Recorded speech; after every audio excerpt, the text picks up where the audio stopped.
Welcome to the Brother Peel podcast. Now, I know it is a little early today, but I'm drunk and I'm going to be tricking on some bitches tonight. So we got to do this a little bit earlier on a Saturday. Welcome back to everybody that's tuning in. This is your favorite black male podcast in the world for all English speaking brothers. It's 10:39 here in Poland. It's 3:39 in Houston, Texas. Brothers, once again, we love you. We are welcoming you back here to the podcast. And now, what we want to do is let me introduce myself. My name is O'Shea Duke Jackson, and this is my secondary channel. And my main channel is O'Shea Duke Jackson on YouTube. You can find my daily vlog, or actually daily blog, rather, www.negromanosphere.com. And Steve, go ahead and introduce yourself. Hey, how y'all guys doing? I'm Steve Dean Williams, relationship expert, here to help you guys man the fuck up and stop being a bunch of bitches. How y'all doing today? And the phones are live right now. Phones are live. All right, brothers. Call in 515-605-9373. Press 1 to talk to us. Now, Steve, today's topic is a little bit controversial. And to be fair, it's something Obsidian has said a long time ago, something that other black YouTubers are saying. And the question is, are black men selling for less? Now, we do know the answer, but let's kind of talk about the premise of this question. African American women have been saying since, I would say at least publicly since the 1980s, they are doing much better than black men. They're going to college, they're getting education, they're getting more disposable income. Brothers are not developing at the same rate that they are. So, in so many words, when black women are considering to date a black man that is not on her level, and typically for the college educated black woman, she pretty much can say for a black man who isn't going to be on her level, she feels like she's settling for less. This is what black women have been saying in ebony.com, Ebony Magazine, Essence, websites like Your Very Smart Brothers, theroot.com. There's a lot of information out there about black men in the media that are pretty much telling, black women like, hey, when we deal with black men, we deserve more than what you niggas are capable of giving. Now, for many years, black men have not had much to say about it because black men typically have kind of took it on the chin and they have not really criticized black women. The things that black men did say about black women were kind of undercover. You heard it in barbershops and in group talks. But now with YouTube, black men having more access to the internet and to the blogs, now black men are coming out with their counter argument. And what black men are saying to black women is, hey, you bitches are fat. Hey, we're tired of fucking with you because you got kids from other different niggas. And hey, you might have education, but your debt is $300,000 and you have a psychology degree from fucking Georgetown. Hey, your attitude is this or that. Hey, look, it's really not me selling for less. Bitch, I'm selling for less fucking with your ass. You're the one that has the problems. You're the one that's dysfunctional. You got all these badass kids. I don't have kids. You have 3 different kids by 4 different niggas. I'm settling for that. You know what? Fuck you. I'm going over here with Becky. I'm going over here with Ching Chang. You know what? I'm going to the Dominican Republic. You know what? I'm going to Brazil. I'm tired of working my ass off as a black man, building myself up, in this, let's say, white supremacist country. Okay. And then I got to come in the door and deal with your loud ass when I get off of work. Come in the door and deal with your fucking kids who ain't mine. I'm tired of selling for you bitches. That's what black men are saying. Now, Steve, I know what you're going to say, but let's play devil's advocate. Do black women have a point when they say that black men are not up to par with them when it comes to development, education, things? Do black women have a point? We got to be honest. Do they have any kind of talking points that are true about black men? Yeah, you do have a phone call, so I just want to let you know 2 in the queue. I think they do. Unfortunately, I hate to agree with black women, but yes, I think they do. I think a lot these young. I think a lot of black men are scraping the bottom of the barrel and getting the easy or picking the low fruit from the tree because it's easy to get big fat women that ain't shit. You know, it's easy to get them. It's easy to get the single mothers and stuff like that. These the problem is these black men don't know their value and their worth. Okay. Knew their value and their worth. They knew the power of their last name and what it means. And they knew the power of their sperm and their nuts and all these things. They wouldn't just give it away to these women like they're giving it away like Halloween candy. And that's some of the problems. And I gotta, unfortunately, I gotta agree with these women because they always settle for less. It's settle for less with women, settle for less with job, settle for less with work ethic, settle for less with being victims, settle for, I mean, it's just how it is. And unfortunately, that's the way. But we have 3 calls in the queue, sir. Fuck those callers in the queue. You're on to something right now. You niggas can wait because you calling the brother pill and wait. Are any of those? What are the area codes on that, Steve? We have a 678. We got an anonymous, and we have an 843, sir. Okay, so 843 is Trap Star Bang. A shout out to him probably, and then anonymous is some fuckery. We'll get to them in a minute. First one that called in, he was the first one. Who was the anonymous? 678. 678. Okay, we'll get to 678. So shout out to you guys calling in and like the video. But hey, this is what we need to talk about. Because we're not going to be like black women today, guys. When we criticize black women, they don't want to look at our criticisms and they want to immediately throw it away. What we're going to do today is examine, do black women have a point about us? I think that's very fair. Let us examine if black women have any point in their discussions about black men. Now let's talk about the work ethic. Are black men, in your opinion, for the most part, are they lazy? Is there a lack of work ethic, lack of drive? Oof. All right. This is a yes/no answer. Okay. No, as in they will get up and go to work and work their job. Mm-hmm. But yes, as in they will just stay there and not try to look for types of growth in other areas to either expand what they're doing or make other income in another place while they're working. Okay, so so in your opinion then, because it's obvious that black women have is close to no respect for the majority of black men. So what a black man is saying is, hey, I am getting up, going to work. I'm working 50 hours a week. I come home, this bitch don't respect me. But you're saying that, yeah, you're working the 40, 50 hours a week. But after that, you're not trying to do much more. Is that what you're saying? Yeah, you get complacent. We call those campers. They're satisfied where they're at, but then they're always complaining they want more, but they won't do anything to get more. Okay. Now, we have a black woman that's Shalari Dunn. She says she likes African men. Black men have no ambition. We won't time her out, guys. Let her rock today because this is a show that we'll take it on the chin because we're gonna counter her arguments today. Is it true that other groups? We talked about this a little bit earlier, Steve. We were talking about yesterday, preceding the call, and Shalari, I would say call in. Okay. Don't just talk shit in the chat. Call your motherfucking ass in. You were talking about there was a guy who was an Indian, but an Indian African who made Vital water. Vitamin water, yes. Vitamin water, right, exactly. And this is the water that you referred to Alan Roger Curry that he actually promotes on every podcast, and you told him about it. He's in love with it. No, to be unfair, Alan was drinking it first. Alan got me on that shit. Oh, Alan got you on. Okay. Alan got me on that, yes. Did he get you on the crack too? No, not the crack, just the vitamin water, not the crack. Okay, so listen. So this guy comes over to America.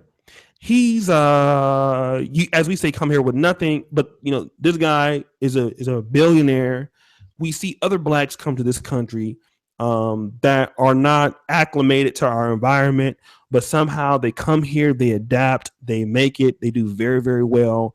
But the blacks here that have been here for 400 something years, that have all the access to passport, the black men access. Why is the other foreign blacks are beating these blacks to the punch so good? These black men. Why are other black men able to do things in this country that we can't do? Well, the thing is that again, we're more lazy on our end, but the ones that are coming in have desire, passion, discipline. Those are the three keys: a desire and a passion to want more. What they have is an appreciation to be in America and realize that this is truly a land of opportunity. And what I'm going to do is I'm going to take that up. I'm going to take all the opportunities that I can have. I'm going to take those opportunities. Okay. I'm going to do something with it instead of sit around and complain about the opportunities that I have that I'm not using at all. Okay, let's stop there. Let's stop the show. 72 people watching. We're going to get to the callers. But hey, brothers, and this is a show for you guys. Support it with your likes, okay? Let's not only like the video, I need you, brothers, to share it, okay? So every person that shares, I want to see you comment in the section, liked and share. It's a new thing we're going to start doing. We're trying to grow this channel. We need more brothers sharing. Our analytics show that when you share videos, we get more subscribers. So I have 67 people watching. Hopefully we get at least 30 shares tonight. So let's go ahead and share and keep the likes coming up, brothers. We appreciate you. Thank you so much, Mr. Therapist. Look, see, here's what we need to kind of talk about. Because a lot of black men, it's so easy to criticize black women, and we will do our share of that today. But we got to admit that foreign blacks are beating us to the punch. Now, somebody will say they get loans, they get stipends, and the like. But see, you can get a loan and a stipend, and if you don't know what you're doing in business, you will still fuck it up. So if they're getting money, unlike some of niggas who get money, they know how to manage their money. They know how to grow their money. They know how to stay consistent in business. And see, these are some of the things that black men don't know how to do. We have a bad business acumen, the majority of us. We don't like to pay other brothers. Yes. I won't call any names, but we even have YouTubers. Well, I'll leave that alone. We have YouTubers that get paid to do stuff and don't do it anyway. Niggas. The other blacks, when they come here, they understand how to do business. They're serious about business. They're not out chasing holes all the time. They have their priorities straight. So when black women say that black men don't have their shit together, into this position, they're right for the most part. Is that right, Steve? Yeah, oh, absolutely. I do agree on that. Yes. Okay. So here's the thing. They're right. But Steve, this is where black women are wrong at. See, what they don't want to also admit is who's raising those brothers. You see, yeah, black men are failing. True. But who's creating them? See, these guys are suffering from what kind of home, Steve? Single parent home, sir. Say it again. Single parent home, sir. Say it one more time. Single parent home, sir. Let's talk about that real quick, if we can. Because these black men who are taking on these lazy characteristics of bitch ass, non-working, no creativity, no building in the communities they live in, none of these things that black women are accusing them, where do they come from, Steve? Single parent home, sir. Steve, please take us in on the dangers of these single parent homes. Well, the thing is, O'Shea, is that you know, the women are right, but you're absolutely right. They still fuck these guys and have babies by them and then know that these guys don't want to have nothing to do with them. Then they think they can raise these children. So it's a cycle of these women. And like I've always said, indoctrinating some emotional upload or whatever, the feminine energy or whatever you want to call it, into these young men where they don't have drive like a man or like dad or like a warrior. They don't have that warrior mentality of going to get it and busting your ass and just taking it. And they don't have that. So, you know, you're right on one end, but on the other end, you know, once you get a certain age, I mean, I feel like, you know, yeah, mom is, I mean, when you're out of the house, after that point, I feel it's a choice that you make to be lazy. And again, I know a lot of these black men have been raised to be lazy and not do shit, but you know, again, we're talking about Africans or Indian Africans or whatever you want to call them, coming from nothing, have nothing in their pocket. This man got a job at Coca-Cola That's where he did. He lucked up and got a job at Coca-Cola, working for Coca-Cola. Then he said, you know what? I want to create my own thing, left Coca-Cola and started it. So he didn't just come in, O'Shea, and have everybody help him. He worked for Coca-Cola. He worked for a company, decided to create his own company, and then Coca-Cola bought his company that he used to work for something like 4.6 billion or something like that, or 1.6 or something like that. So, and you got the lines blowing up, sir. Just want to let you know. How many calls we got? Right now we have 5. 5. You niggas can wait because we're gonna get back to. See, the thing is, Steve, I think what we've been doing, we've been letting the callers talk too soon without us really laying the groundwork for this, and I think people really miss the interaction of Steve and O'Shea on their Brother Peel. I just want to let you know. Just keep you updated, sir. Okay. Because Steve, you're a superstar, dog. I don't know if you know this. I don't want to tell you this because I hate you, but you're a superstar. I just lived in Holiday Inn, man. You're a Z+ celebrity. Listen, Steve. So here's the difference that we're talking about now. The Caribbean blacks, the African blacks, what they have that the black men in America don't have is these Caribbean blacks and these African blacks, and let's primarily say you're Nigerian American, they do very well. They're the group that when you look at the higher echelon of blacks in America, you're looking at the Nigerian Americans. And why? The Nigerian Americans do not come from single mother homes. The Nigerian Americans are coming from a complete strong. What's up? No, I'm sorry. Go ahead. I'm listening. Go ahead. Complete strong family structure. Okay. So when we talk about blacks in America that are doing very well, the Nigerian blacks, they do better than the Asians. They do better than even whites. Okay. What we're talking about is we have this functional family structure unit. And when we look at black men, the African-American black men, those of you who maybe listen to this podcast, many of you don't come from that. Many of you come from a broken home. You're trying to find your manhood and your masculinity. So what happens is what black women do, in my opinion, they remind me of the fire chief who set fires in his own town. So what that means is he set the fire, goes up and watches the town burn down, and then goes out and put it out and gets praised for it. See, that's what black women do. They set these guys up, these boys, for failure. And then they point at them and say, aha, look at them. These guys don't do anything. But you don't give these young boys a tool to do anything because of your bad decisions, which opens the door for Nigerian blacks and even other Caribbean blacks. They look at black men and say, aha, these niggas are lazy. Aha, these niggas are stupid. Aha, these niggas are lazy. But at the same time, we got to understand that black men cannot develop to their potential without other black men. This is what we got to understand, brothers. And so we got to, while we're going to criticize some brothers tonight, we're actually going to go ahead and break it down. So let's do this. 96 people watching. I need more likes on the video. And we're going to go ahead, Steve, we'll go ahead and take some callers now. Who do you want to take in right now, Steve? All right, well, we got in line. We have a 678 who's waited the longest. Then we have a 843, then an 850, then an 832. So no, wait, excuse me, 832, then 850. So we got that. Okay, let's go ahead and bring on the first caller then. All right, 678. What's your name? What's your question, sir? How's it going, David Willis? What up, David? I feel like you guys should talk about the value of mentorship, because for me, unfortunately, raised by a single mom. But with that being said, I just always had a penchant for seeking out, positive men in my life. Like I've always had, 27, 35, 45, 55-year-old men in my life that I just naturally gravitated toward. It taught me a lot of different things about how to do, how to be, more like them and how to see things from a male perspective.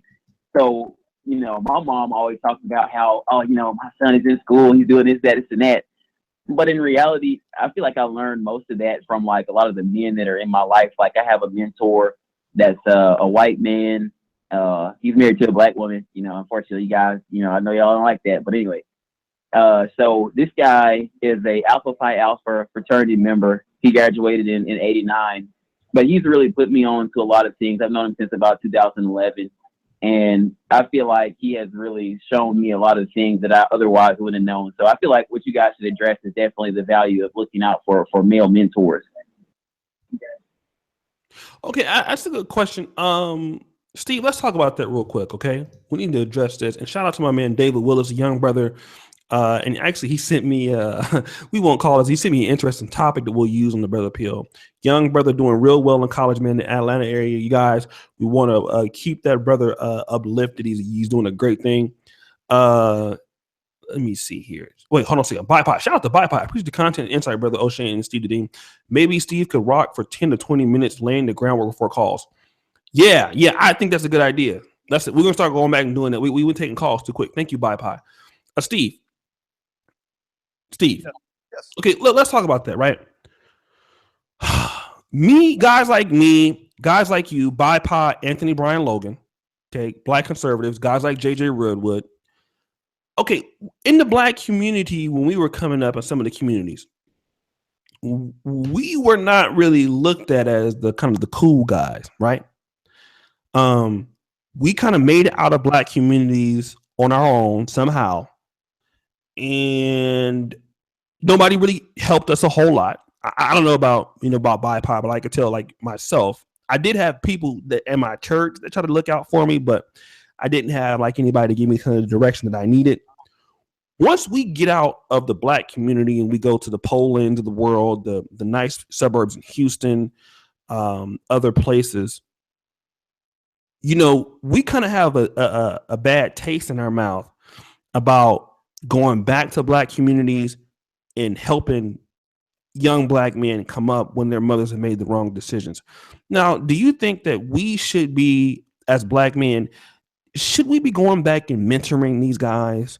Should we go back and reach back and help these young brothers come up, even though some of us have a bad taste in our mouth for how we've been treated in the community that we came from? No, absolutely not. No. Nope. And the reason I say that is because I use Ray Lewis as a prime example of why you shouldn't. Let me show you. You asked a great question here. Because let me show you. Ray Lewis, what Ray Lewis has done is much more than any of us has done. He has an annual weekend summer event that he hosts for young black kids, bowling tournaments, fitness clinics. He gives them turkeys and turkey meals. He has a back to school event where he gives them students papers, pens, binders, notebooks, pocket folders, crayons, glue, stick staplers, all that stuff. He has a coat and blanket drive where he gives 300 youth and seniors clothes to stay warm. He does a lot of stuff without asking to do it. Okay. But the thanks he gets is them turning on him, calling him all kind of coons and stuff. I say, fuck no. The ones that you help are the ones that come to you like we had to do back in our day. We didn't get the handout and because we wanted to learn from my mentor. I didn't get a handout. I had to work for my shit. So I say absolutely not. Don't help them at all. Let them fucking do what the fuck they want to do. Because as soon as you help them, they are the most unappreciative, fucking turncoat, backstabbing motherfuckers you know. Fuck no. Don't help them motherfuckers at all. Leave them alone. Let them do what they want to do. Now, the few of those that want to get out, that want to learn, they will find a way to find you. But don't go there. Fuck no. It's the worst thing you can do because these people are the dirtiest, backstabbing, fucking hateful ass people you'll ever meet. Fuck no. I say hell no to that.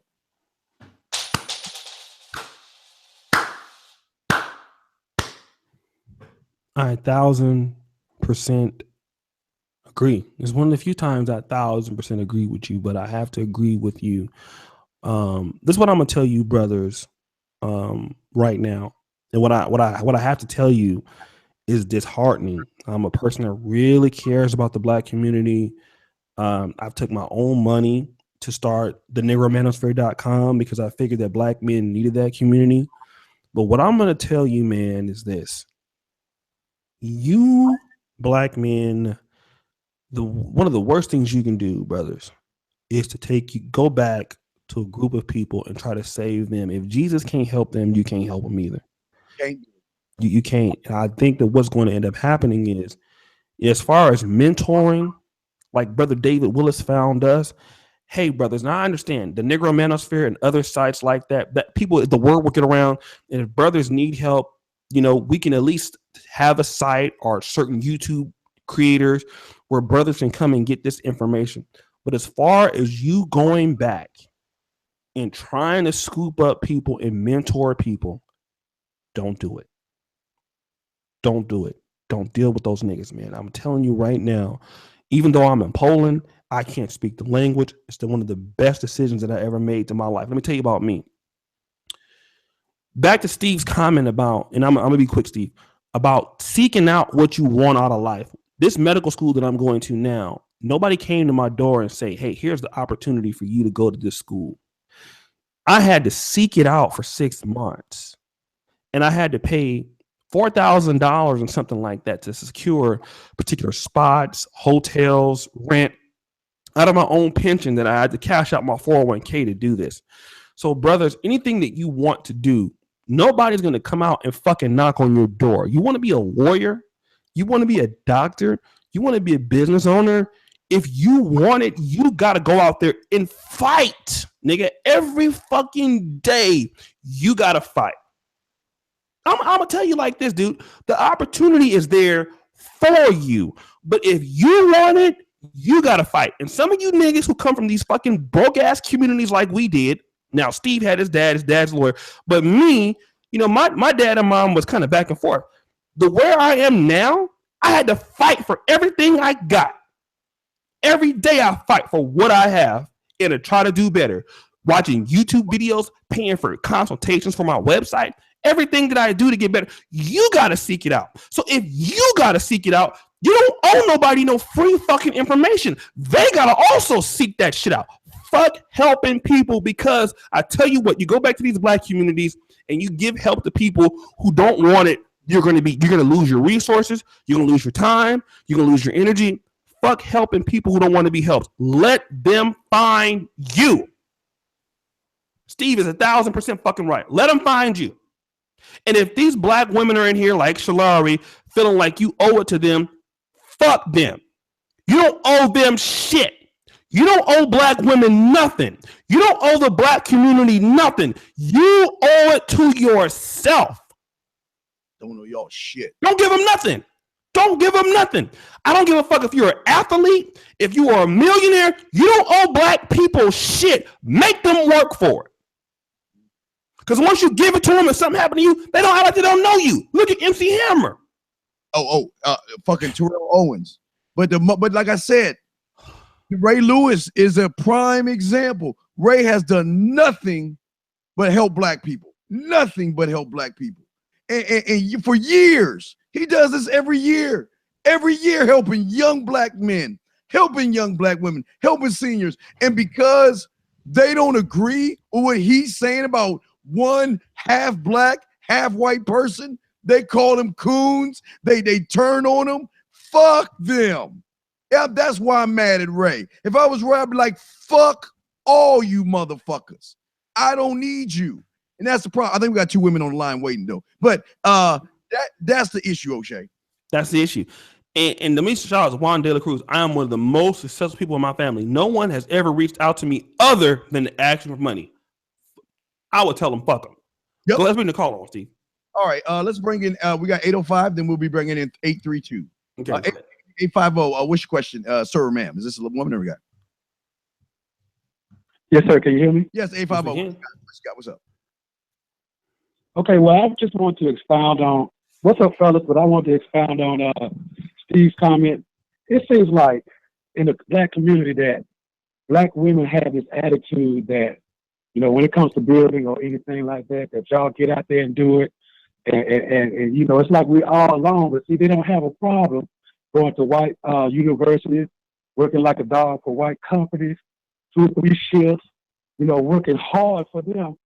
But it seems like when it comes to our community or whatever, like y'all get out there and do it on your own, and we're just reap the benefits. And you know, I have a problem with that. That's all I wanted to say, fellas. Brothers, you're absolutely right. I can't disagree. What do you think about that, Steve? I agree. I see. You don't owe, like you said, you owe nobody anything. Matter of fact, if you want, listen, Matter of fact, I would say if your mother, if you were a star athlete and there was an athlete named Buchanan, I think Buchanan, whose mother told that motherfucker, you owe me $1 million because I raised you. Bitch, that's your fucking job to raise me. You had me. I didn't ask to come in this world. Your job is to clothe, feed, and educate me. You can't throw that shit in my face. That's your fucking responsibility. But that's what mom does to these young black men. They victimize these motherfuckers and guilt them into doing shit. That's their problem. See, if they stand strong and they act like a man, mom will respect them. When you cut the umbilical cord, O'Shea, that's when mom is going to respect you. That's when mom is going to stop telling you where you can go and how you should dress and how you should fix up your house and what kind of woman that she'd like you to have and all that other shit that these black men go through on a daily basis. They just have no idea how fucked up they are because of mom. 2 callers, Ernie. And let me just weigh in on that. Hey, brothers, I've had a little bit of a change of opinion since this time last year. Here's what I'm gonna say, man. You know, you as black men, you collaborate with other black men. You take your 20 million voting rights. You take your $500 billion economy, and you build your own communities and make the women who want to deal with you live up to your rules. That's how you fight back. Yes. Fight back with your fucking money. You fight back with you working together with other brothers, and you make bitches respect what the fuck you got. Make them respect your voting power. Make them respect your money. Make them respect your $500 billion spending power. That's what you do. Shout out to Gino Fu. That's what you niggas need to do. That's what you need to do. And when you do that, there are going to be plenty of women that are going to want to get down with the program, but don't you dare give shit to these bitches who ain't doing nothing, ain't trying to help, bringing kids into the motherfucking equation. Don't get them hoes nothing. For what? They don't deserve shit. Nothing. Coming in there fat, coming there with 80,000 kids and shit with tattoos and weave, and expect you supposed to take care of that shit. Fuck that. I'm back. Go ahead, Steve. Go ahead and bring the next caller. Area code 832. What's your name? What's your question or comment? Yeah, my name is Mike. I just wanted to comment in a lot of the things that you guys have said is so on point. Just a little bit about my background. I'm a Brazilian brother. I'm from Brazil, Sao Paulo. And just to give you guys a little bit more insight into what some of us blacks outside of America go through. I mean, just looking at Brazil, we don't have HBCUs. We don't have, Black letter Greek organizations. We don't have institutions of our own. And so, we come from a pretty piss poor infrastructure background. I mean, O'Shea, you went to Africa. Yeah. You saw how those Africans, how they, the infrastructure that they have. But when we come to America, and even in the hood, you know what I'm saying? Like, we'll see the infrastructure there, the schools. No, it's not the best, but we come in with the mentality of, I can work with this, and it's not everything, but I can build upon this, and eventually I can make it somewhere. And so I went to a public school in the Houston area, went to college, graduated, got accepted into graduate school, got a GA, which is a kind of a deal where you work 20 hours a week in graduate school and it pays for your tuition. And then I got a good job after that, you know what I'm saying? And I just feel like a lot of the blacks in America, they expect all the answers. They expect everything to be done for them. But the thing about it is that, like, you got to go out there and get it yourself, you know what I'm saying? And that's all that I wanted to say. I agree with everything you guys are saying. Hold on. James Nash, call into the show so I can cuss your bitch ass out.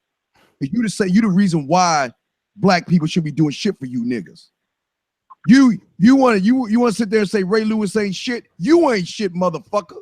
What the fuck have you done for black people? I've done more for black people than your motherfucking ass, and I don't even like you motherfuckers. I donate thousands of dollars every year to charities and organizations around this fucking area, do more than that, and I still don't like you motherfuckers. But you want to sit there and say Ray Lewis ain't shit? Why don't you call the fuck in, bitch? This is why, hey, O'Shea, this is why don't help. Guys, if you have a business, you make it, just keep going straight. Don't turn around. Don't look back. Don't help them. Let them fester in their fucking swallow and fucking mud and complaints and being victims. These motherfuckers ain't shit, O'Shea. This is the problem with them. And that's why white people always like, you know what? I bet you some black people will help white people faster than they will help black people. You know why? Because you know, like that young man said before, O'Shea, it was a white guy that helped him. It was a white president of a company that showed me how to fix my resume. It was white people. See, white people do for you, and you know why you want to give to them without before you give to black people? Because most white people give you stuff and don't ask for anything in return because they just want to see you make it. They want to see you prosper. But these black motherfuckers, like James and all these, man, shit, you can help them all you want, dog. I'm sorry. Well, let me see this here. Let me just check something. So thanks for calling in. I mean, to be fair, Steve, James Nash, I'm echoing. Oh, you are? I mean, you know, James Nash did donate $20 in super chat earlier, so he is helping niggas. So shout out to James Nash. He did donate $20, man. I'll cover your 20. Fuck him. I'll cover 20. Fuck Shout out to James Nash, man. I'll cover your 20. Fuck him. Because he said fuck Ray Lewis. Yeah, well, I hate niggas like that, dog. See, that's the problem with black people. They always want to knock and trash successful people who have busted their asses, sweat, blood, tears, sleep on couches, sleep in their cars, sometimes are homeless just to go for the American dream. And because they don't think like you motherfuckers. And O'Shea, what did I tell you? What did I tell you before we started the show? If you and I thought like these motherfuckers, you and I would be on the other side on YouTube watching somebody else talk. Right. I don't want to think like them motherfuckers. Hell no. All right, let's kind of, we have other callers too, but I gotta talk about this real quick. Okay, so brothers, listen.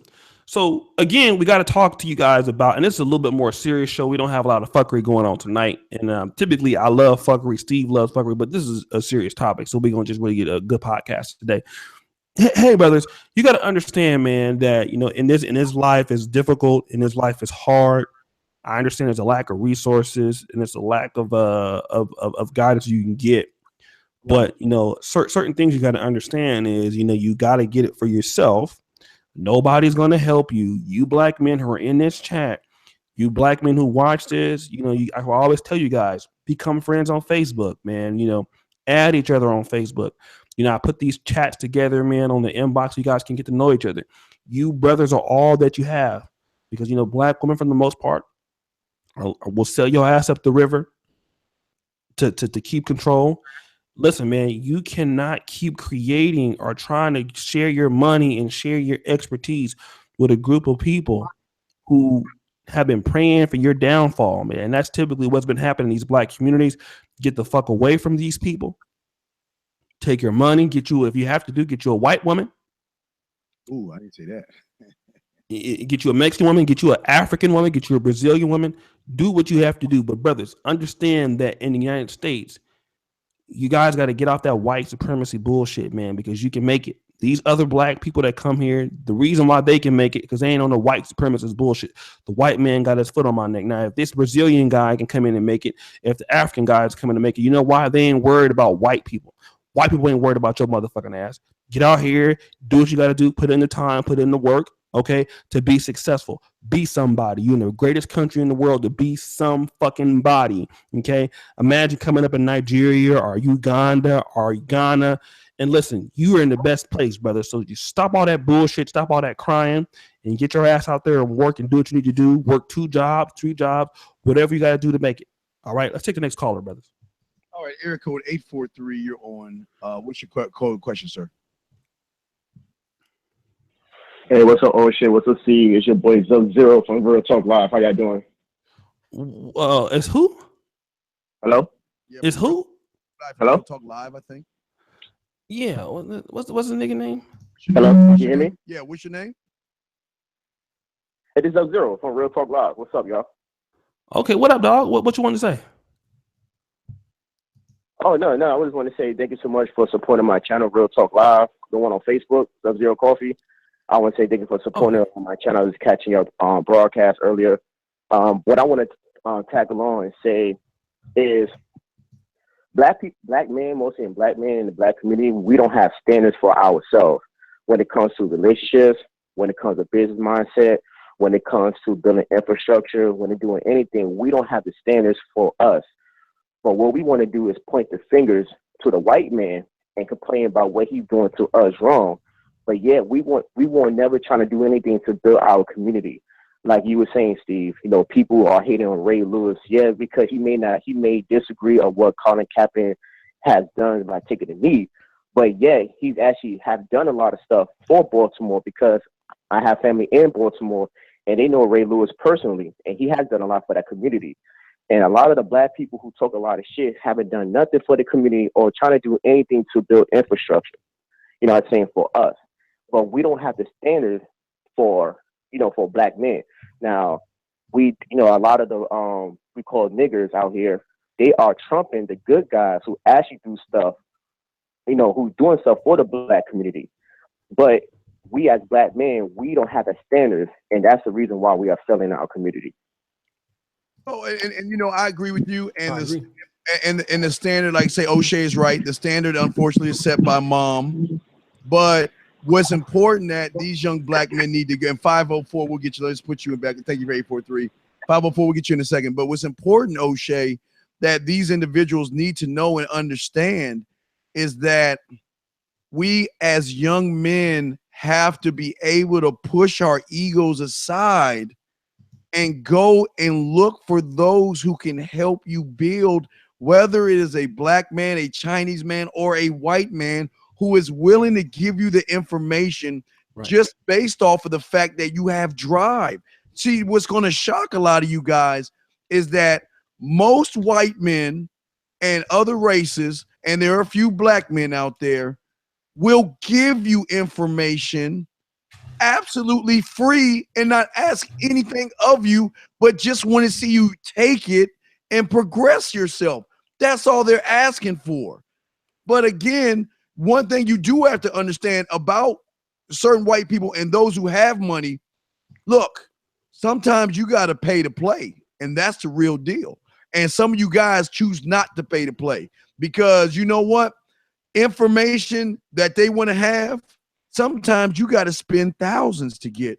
Why? Because this information just isn't for anybody.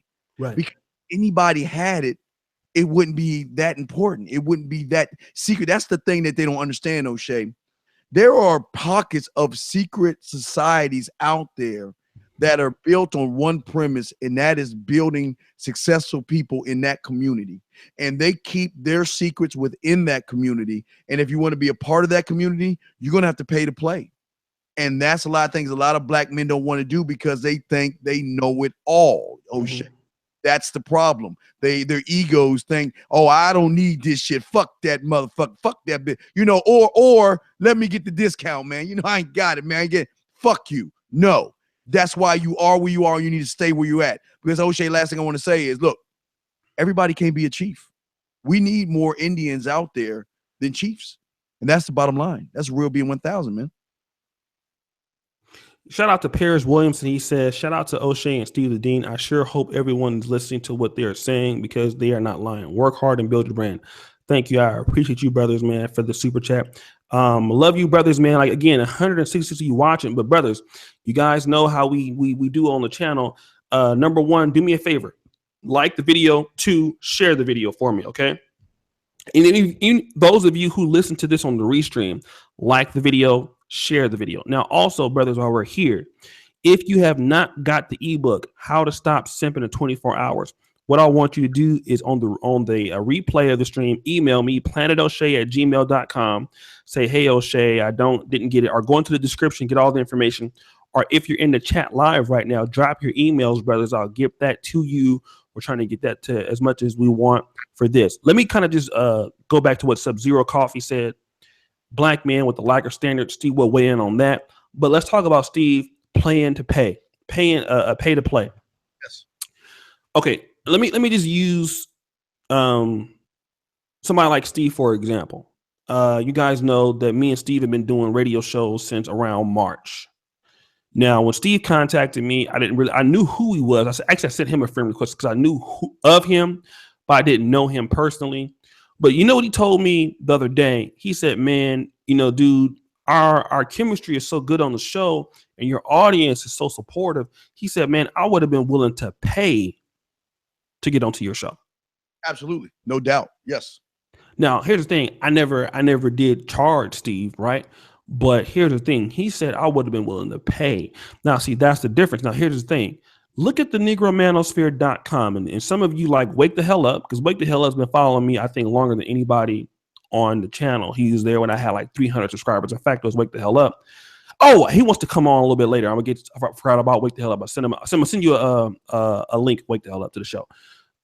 He told me, hey, dog, put your AdSense on because you can get paid that way. Wake the Hell Up has seen this channel go from my other channel, 300 subscribers to 42,000 subscribers. But not only has he seen that, he's seen the negromanosphere.com go from 0 posts to almost 480 published posts. But you want to know, how did that happen? Well, let's talk about paying to play, brothers. Now, here's the thing. If you guys know me, I'm a medical student. I do the podcasting part-time, but I don't really write any articles on the site. But do you know how those articles and those ebooks come out? Because I pay to play, right? Alan Roger Curry, he gets paid. Rom, he gets paid. Donovan, he gets paid, right? Me and Steve have a deal with the Brother Pill podcast. He doesn't get paid because he sends the money back, but he helps me get more money and he gets more money. Do you see how this works? And so we can build things, we can build the infrastructure, we can make the shows better because I pay to play. And in return, the money that I get, I keep paying to play, brothers.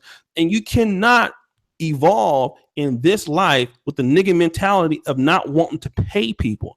And that's another reason why you niggas settle for less, is because you don't want to pay anybody. That's why you see certain YouTubers, I won't call any names, that are in the same situation they have been the last 3 to 4 years and now have elevated and doing nothing. There's one guy in particular, I can call his name, but I won't.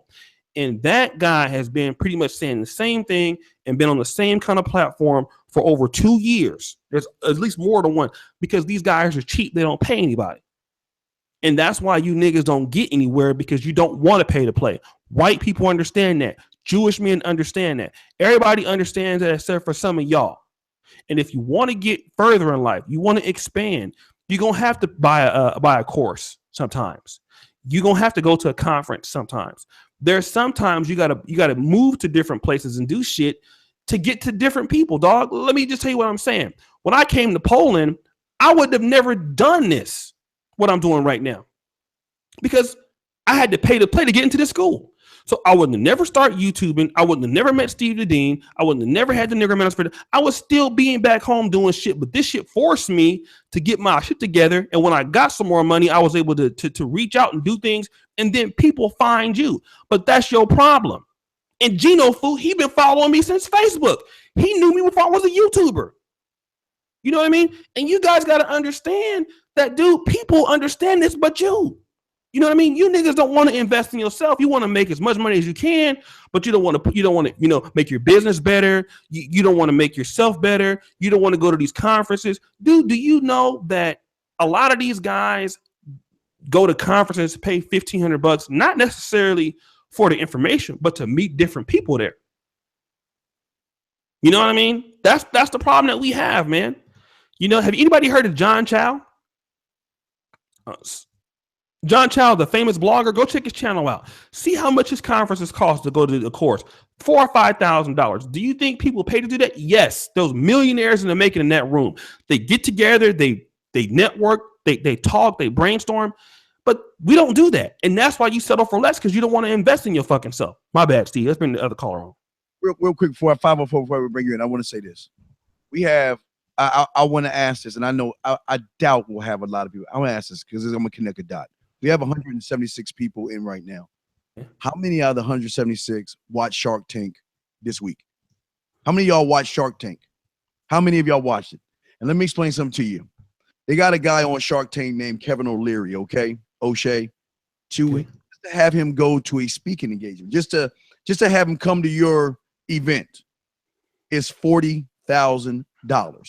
Just to have him come speak at your event. These motherfuckers every week on Fridays for 1 hour give you nothing but free business advice. Free. $40,000 free information. This is what I'm talking about, O'Shea. These black people don't want to grow because they're waiting to see the next Kaepernick thing. They're waiting to see the next anthem or the next cop to beat somebody. They're waiting for all the shit they want to wait for instead of the shit they need to know. And not only do you have one shark, you got 6 of these motherfuckers on a panel, billionaires on a panel, giving you sound business advice for 1 hour every week. And these motherfuckers choose not to even watch it, and they want to grow. I'll bring the next call in, sir. Bring the next caller in. Area code 540. Which question and comment, sir? Yo, what's up? This is George Richard. What up, George? Today, and I called in too many times yesterday, but I got 2 points I got to make real quick. First point, you already kind of hit on it about networking. Networking is just so important for brothers to go and do. Like, y'all ever seen like where y'all walk into like a store or something, and someone slipped under the table, like a free burrito or something. Trying to go make those connections with people is key. And a whole lot of brothers, the reason why they aren't networking is because they're afraid to get out of their comfort zone. They're afraid to go put that suit on, go cut down that beard a little bit, and then go say, hi, hello, how are you? I'm so-and-so, and this is what I'm trying to do. The other thing that ties in with getting out your comfort zone is with these women. I think that because they've been growing up in these single mother households or whatever, that they haven't even seen another level of women. And if they actually went and got out of their comfort zone, they'd be able to realize and look back on life and then go and say, yeah, no, that wasn't even nothing. Like, ain't nothing compared to what I'm doing now. That's all I got to say. No, I totally agree with what you're saying. We got to talk about that, Steve, because I'm actually guilty of that. But let me shout out to Dave Ramsey, man. His book basically is how I got out of debt, man. It was just really, really, really, really, really, really, really, really a great thing. And the thing about his book, it was such an easy read. Brothers, sometimes the information, man. The Total Money Makeover, for example. Dude, that was one of the best reads, about 200 pages at the most. It's a book you could have bought for $10, man. And some of you guys don't even want to spend that. And dude, I recommend that book, The Total Money Makeover. If you are a black man, bro, and if you applied the principles in that book, my boy put me on that. Shout out to my boy Marcus. If you apply that on, man, dude, that is probably the best book I've ever read about how to be debt free. Talked about how when he was young, he became a millionaire, lost it all, got it back debt free. His company's debt free. Talked about other companies that are debt free. All this information for just $10 to $15, man. And you guys won't even spend that. Steve, even worse, Steve. We give them a free ebook. They won't even read what's free. Again, that's why I'm mad at you for wasting your time giving ebooks to these motherfuckers when you could be selling them to Caucasians who would gladly pay for it because they know the information has value and worth. That's the problem. Like I was saying, I did that math. Let's do the math, O'Shea. What is 40,000 times 6? $240,000. That's what you get every Friday of free advice on Shark Tank. But yes, but no, that's the whole point. A lot of these individuals, they listen. You gotta understand that yes, mom is part of the reason why they don't have the work ethic, but there has to come a time in these young men's life that they have to realize something is wrong, something is not right. The world is not the way it should be, and there's just something's not right, and I need to find my Morpheus that will get me out of this bullshit ass matrix. But if you don't think that way, then you're supposed to be exactly where you're at. And that's why, O'Shea, I will always be mad at you for giving that book away. Because there are Caucasians, Asians, Indians, Africans, United Kingdom, New Zealand guys, Australian guys that will gladly give you their money because the information is so good. That's why I'll always be mad at you, because you giving it to them motherfuckers, you might as well throw that shit in the fire, dog. Waste it. Well, we going you're probably right, but I'm gonna give you niggas the benefit of the doubt. Let me shout out to my man Marcus Brown. $20 just stopping through to support, man. The brother is a cool brother, man. He got a book out right now. He came on, we did an interview. We got to bring him back. And so shout out to him. Shout out to all the brothers, man, that's supporting the show. 181 people watching the show right now. Brother, I just sent the email, the ebook. Yeah, we basically are sending that out. We're also coming out with a Survivalism for Black Men ebook written by Alexa Vukovic out in Serbia. That will be free. Now that you niggas need that because it's survival. Okay, so in case of a bad circumstance, but drop your emails, brothers. You want to get on the email list to get the free ebook if you have not gotten it already. Call in 515-605-9373. Press 1 to join in and talk to us. Again, 515-605-9373. Like the video, brothers. Get the likes up. We only have 93 likes, okay? Out of 182 people watching, only 93. That's a damn shame, okay? You brothers should be liking the videos more than that. Go over there, hit the like button. And let's bring the next caller on the line, Steve. Anonymous 111, what's your name? Where you calling from, sir?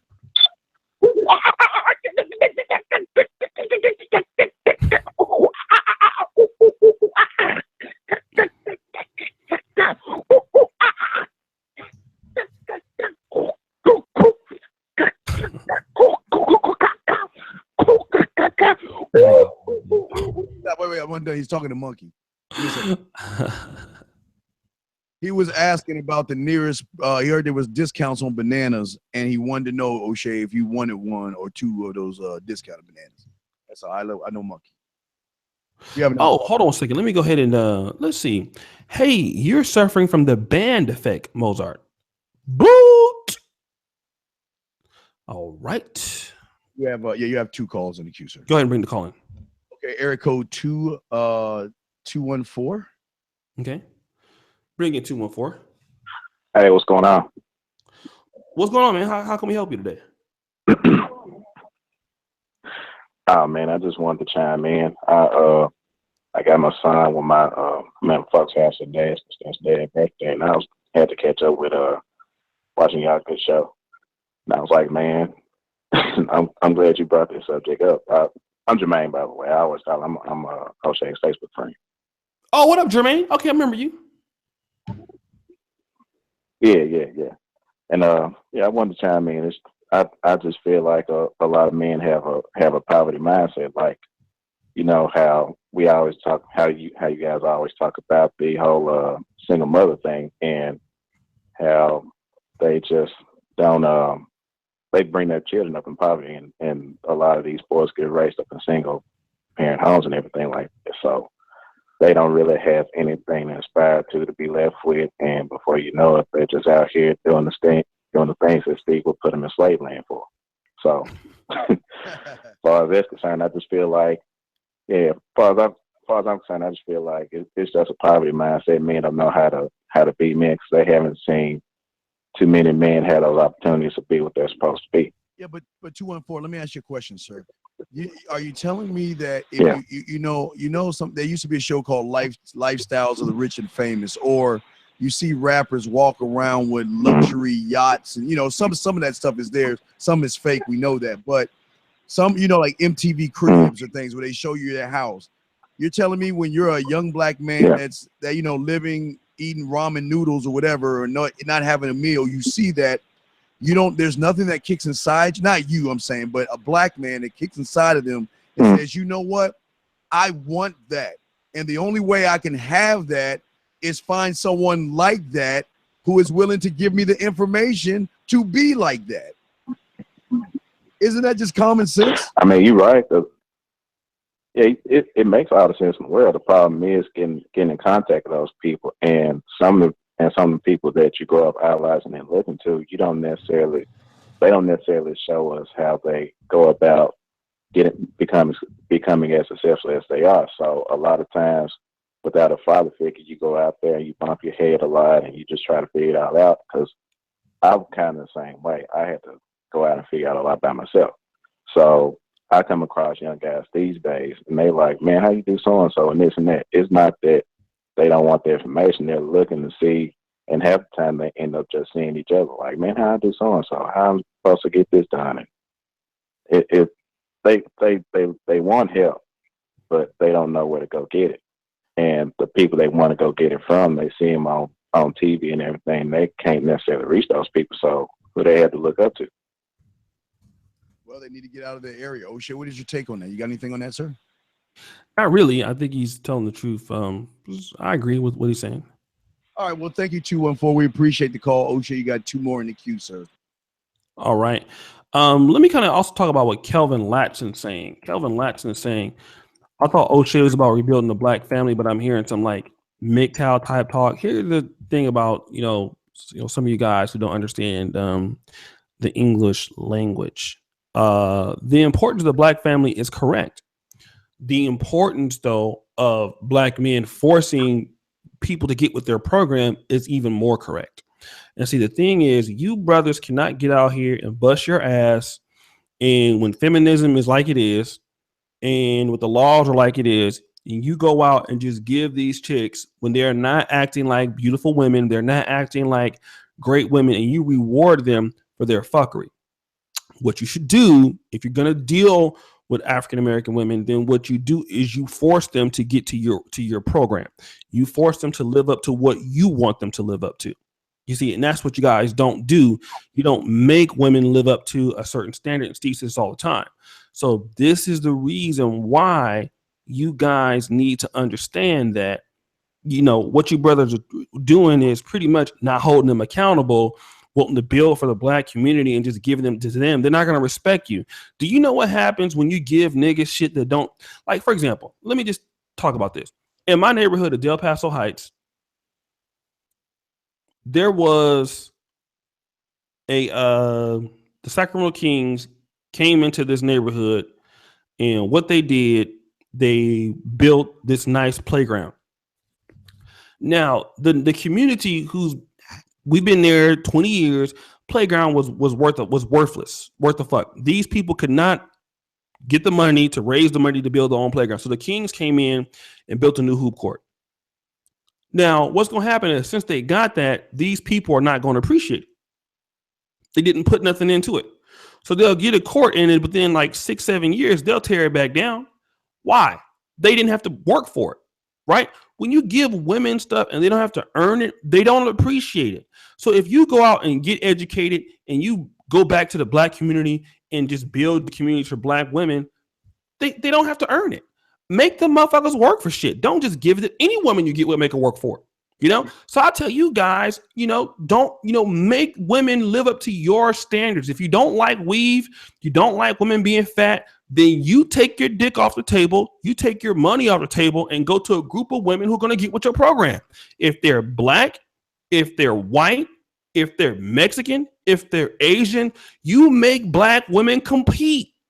Make them compete for your time. Because I'm telling you this, if you're a brother and you got your shit together, you got your game together, the Asian woman gonna find you. The Brazilian woman gonna find you. The white woman gonna find you.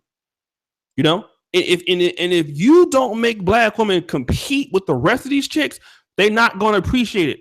Fuck them. Make them get out there and work for it. Like you had to work for everything. Make them work for it. That's what I'm saying. If you don't like that, nigga, get the fuck out of the chat. What's the guy's name, O'Shea? What's his name? The nigga name was something Kelvin Dalton. Whatever. He is a shine. The world is flat thinking. Nobody said anything about going your own way. Bitch, how can I go my own way when I am the way, motherfucker? See, that's your problem. You don't look beyond the scope of things. You just want to take everything and your little fucked up ass world is flat thinking and thinking that we're trying to not encourage people to establish great black families. Motherfucker, if you think about shit, this is how you establish great black families, by fucking learning how to be the standard, not trying to set the standard, but you are the standard. And if you are the standard, like O'Shea was saying to your dumb, unteachable ass, is that you will then find a quality black woman that will know her role, know her place, and will ride with you instead of being a current that's going against you because she doesn't respect your bitch ass. That's your problem.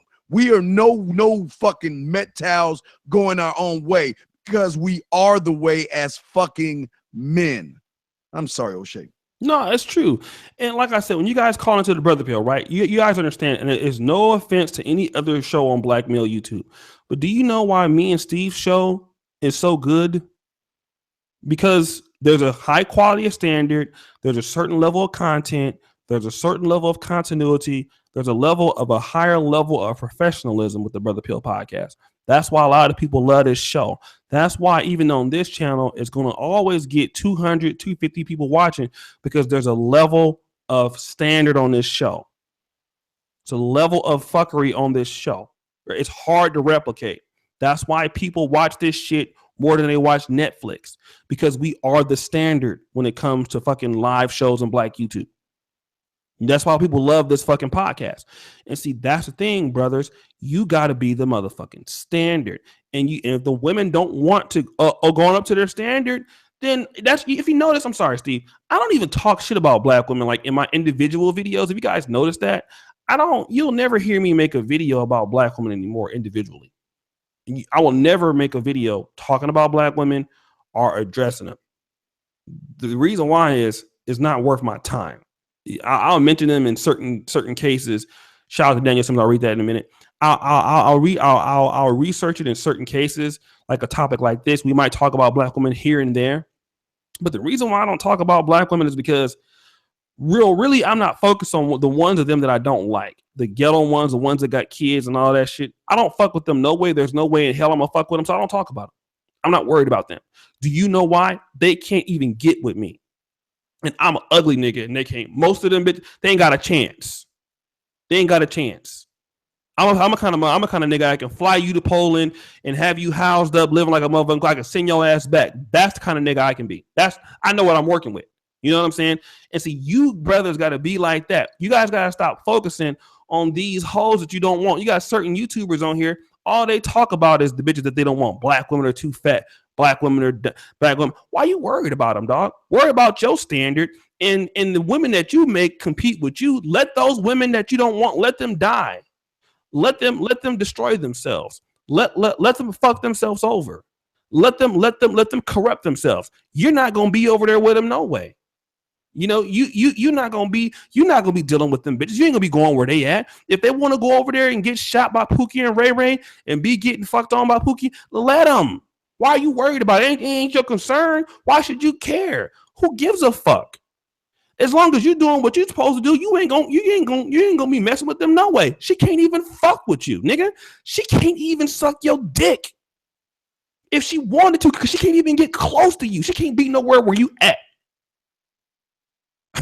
Trust me, I'm in Poland, nigga. She can't even a black chick, a ghetto black chick, if she wanted, can't reach out and touch me right now. But there's a reason for that, O'Shea. Yeah, if you allow me to play, go ahead. Allow me to play a clip. I can prove to you, because it's about fishing, and this is my fishing clip for these knuckleheads to understand why they are what they are and why you and I are what we call fishers. We fish.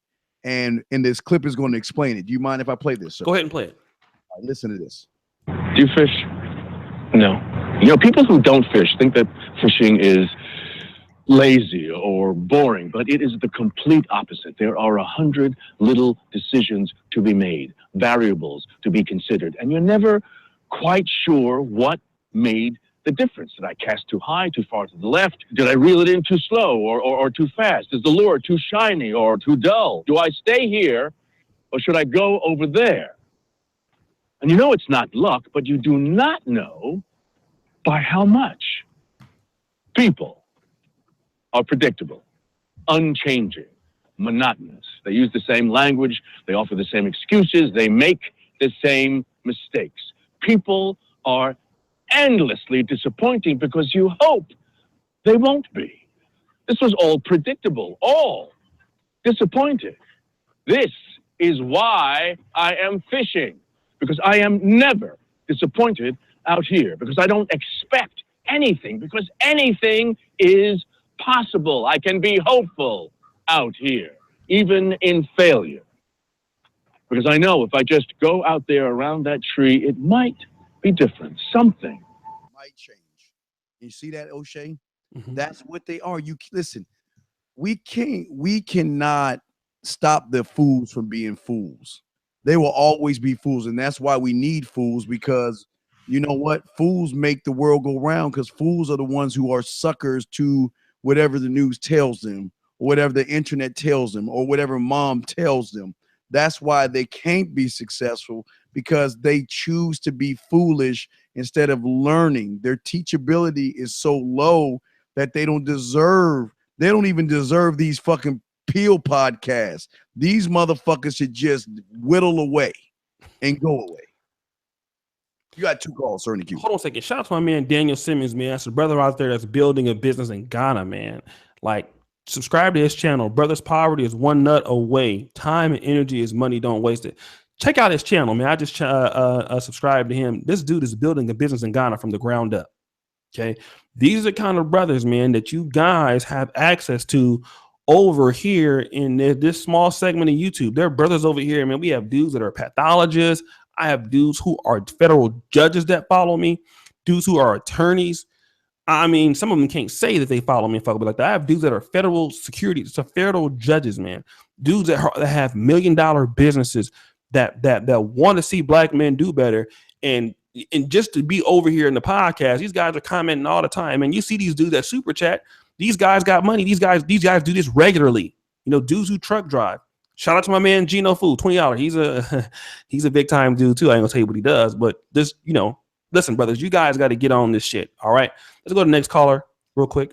All right, real caller. We have area code 504. Sir, what's your name? What's your question, sir? Hey, what's up, man? This is Samuel from New Orleans. Now, I don't have much of a question, but I do need to say I have like something to say to you both. O'Shea, for one, I've been rocking with you since iPad days. You know what I'm saying? Like, I remember some years ago, wasn't that long ago, but some years back, you know, I was watching your videos up at night studying for my real estate exam. You know what I'm saying? And I'm telling you, man, your videos always kept me motivated. But now, this is what I realized the problem with a lot of black men. And I'm 22, you know, especially young black men my age, is they're not motivated at all. You know, there's a difference between fantasies and goals. Now, I realize that a lot of my friends, the reason why I can't be friends with them no more is because they have fantasies and they don't have goals. Like, one of my goals is to get a Ferrari. Now, when I say that to my friends or people around me, they look at that as a fantasy. They go, oh, you gonna get a Ferrari? How, what color? And they look at it as a joke. But I'm like, nigga, I'm serious.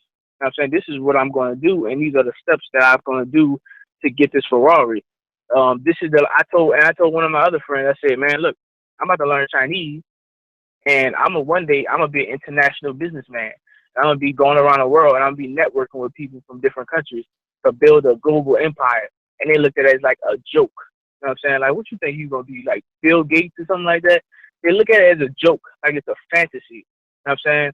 But just 2 days ago, I'm a real estate agent right now, but right now I'm working on building my clientele. So what I've been doing was I ordered 1,000 business cards, and I got my laptop bag, and I go around these neighborhoods, and I'm knocking on doors like, you know, like a Jehovah's Witness or something like that. A lot of people think I'm a Jehovah's Witness, but I'm up at 6 o'clock in the morning, knocking on doors till about 3 o'clock in the afternoon, you know, and I'm doing that all morning, networking with people, handing out my business cards, and I go to work from 4 o'clock till, because sometimes I don't get off of work till about 1 o'clock in the morning because I work at Lowe's, and you know, we be putting in work, you know, lifting up heavy bags and stuff, and then I come home and I still don't go to sleep because I still have to look up properties for my clients.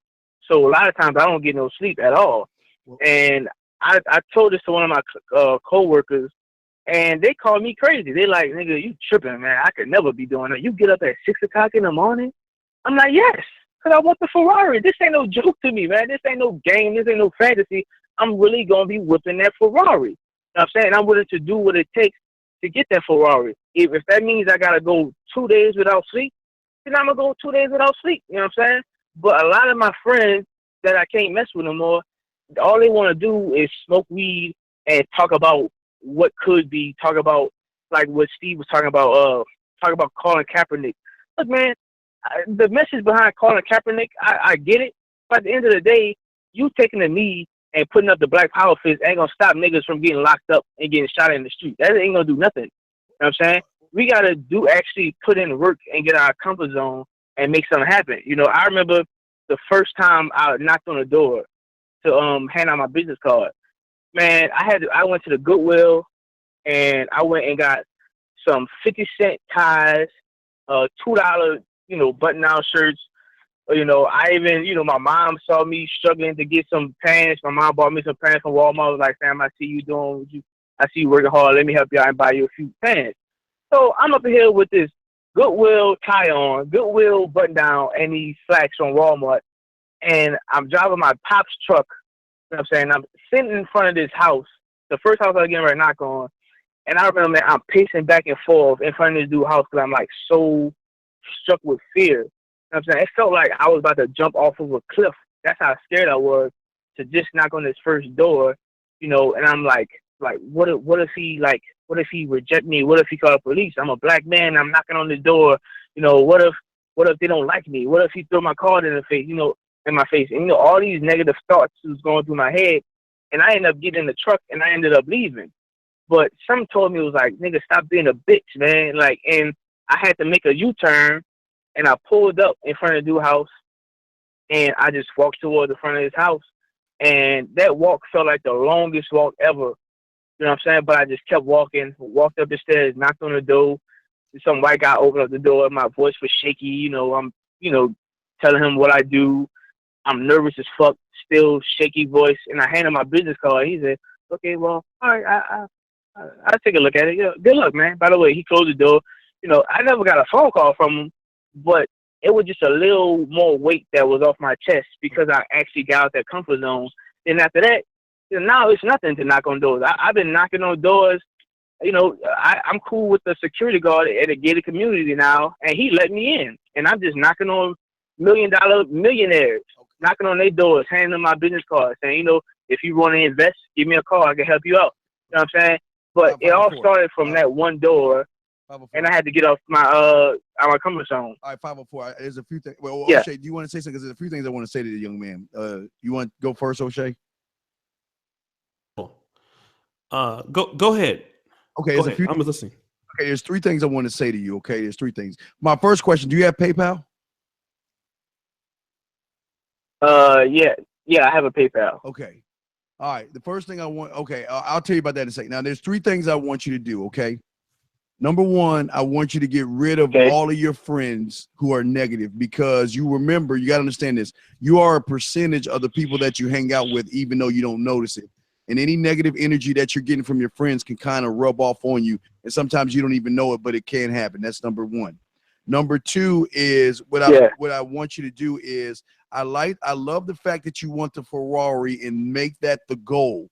But once you get the Ferrari money, what I want you to do, young man, is either invest it in stocks, bonds, mutual funds, or nest eggs, or build a house or something that you can call your own and you don't have to put money into, where then everything you make is yours.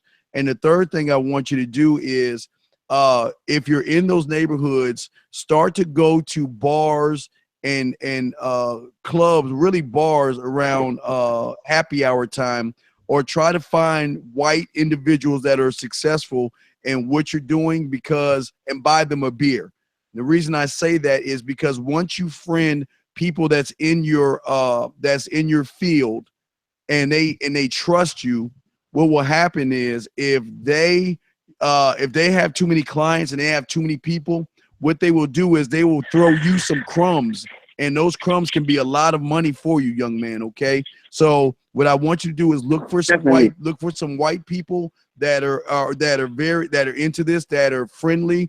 That, again, buy them a beer, talk to them, and get to know them. And once they earn that trust, they're going to start to give you loopholes. This is how it works. They will start to give you information. They'll give you secrets. They'll tell you things that you can do, and they'll help you out.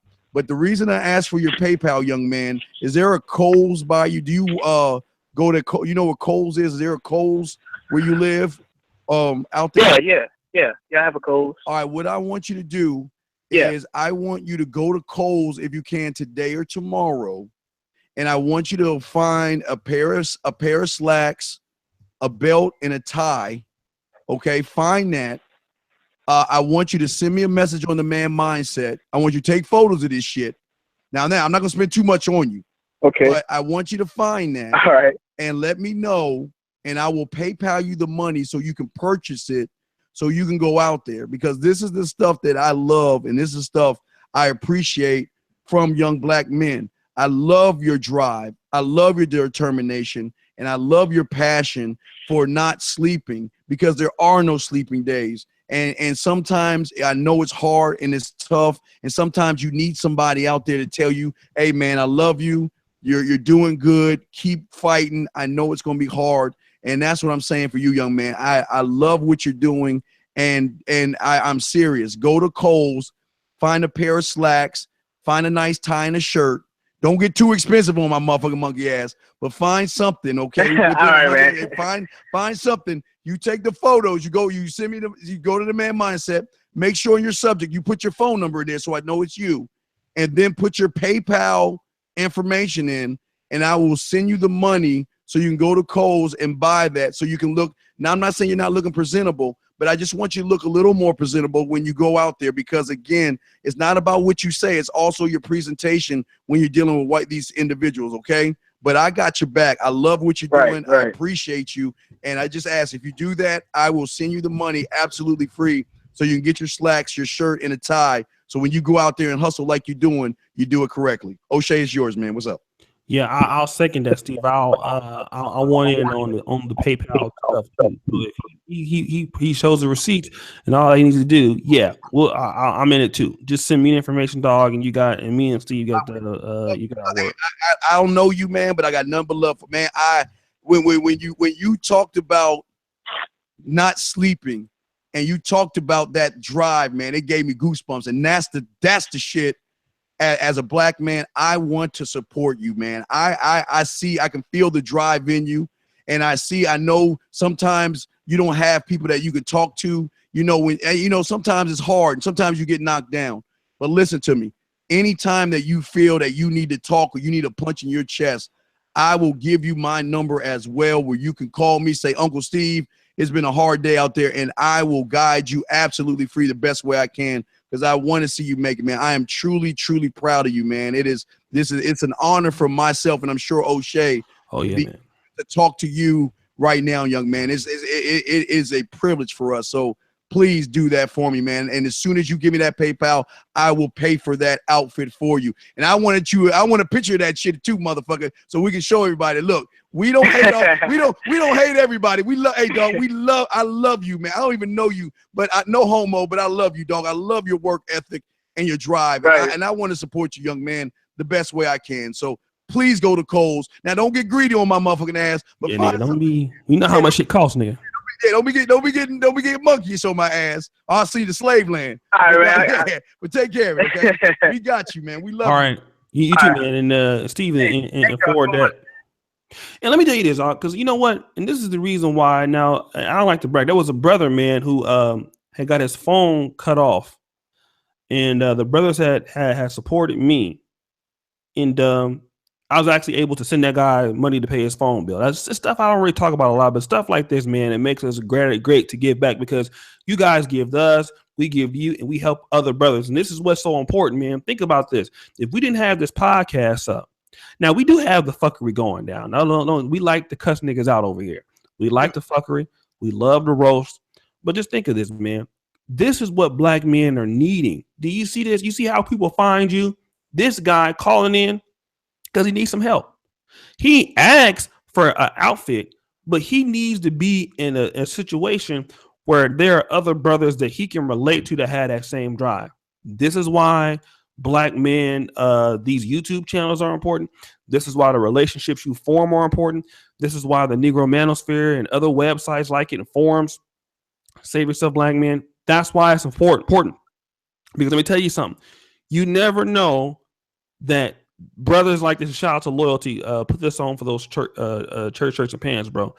Brothers like this, you never know, man. Guys like this that make it, and when they make it and get around, other groups of people, as black men, they don't feel that they should come back and do anything for us because we ain't help them. So what they do is they come out and get that knowledge and they go do something else. They integrate.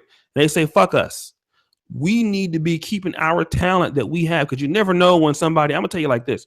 When I was on Black Male YouTube, man, when I was first coming out in 2015, nobody reached out and helped me do shit. Nobody thought I was going to get no subscribers, man. But look at how much I've grown in those 2 years. There was dudes, man, I used to reach out to them. Hey, man, I like your stuff. No reply. Them same motherfuckers, man, now that I was looking up to. Because you never know who's going to blow up. You never know who's going to blow up, man. No. You never know, dog. So you got to be sure how you treat people. So let me do this. I'm going to get some shout outs for the Super Chat, Steve, real quick. And that was a great call, man. My man, Darren Brown, we will get things together. I am very confident about this. We have to focus on a select group of black men who want to do things. That's important, brothers. Let me read it again. We have to focus on a select group of black men who want to do things.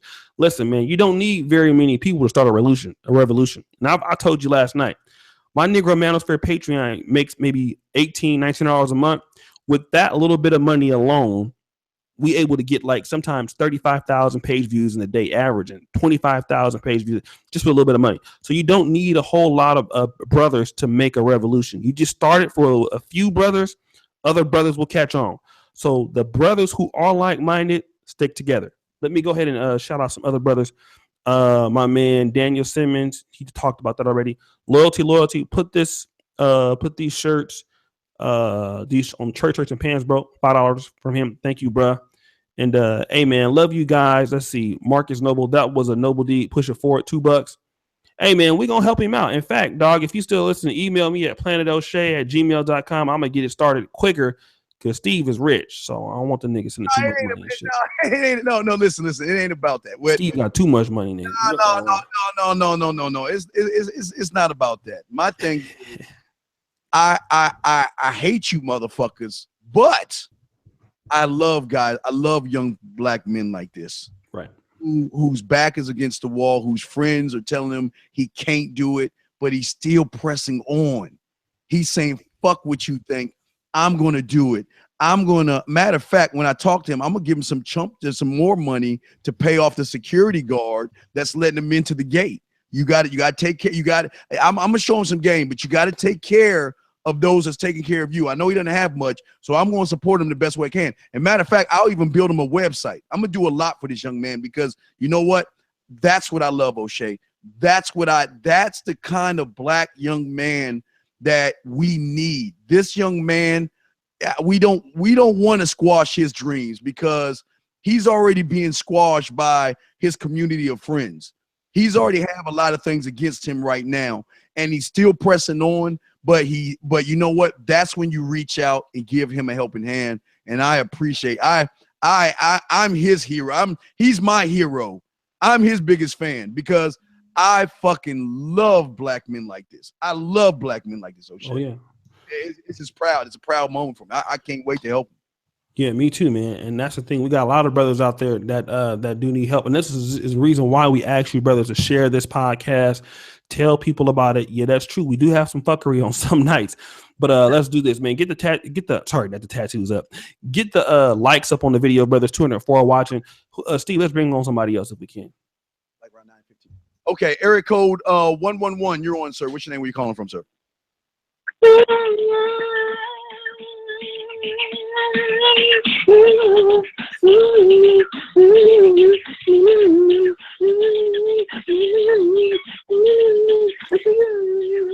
Rapping all day in this motherfucking bitch. I'm gonna rap.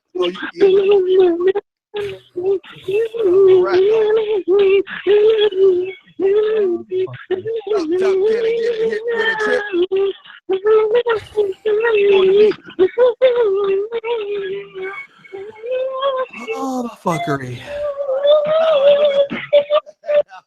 Right. Oh, the fuckery. But hey, remember, guys, listen, guys, never be upset by the fuckery. Understand that, look, they have to try to bring us down anyway. And hopefully you can learn from myself and O'Shea that, you know what, the show will always continue regardless of those that are going to try to bring us down, talk about us, and do the silly shit they do. They can do it all they want, but when they hang the phone up, they've got to go back to their shitty lives. We don't.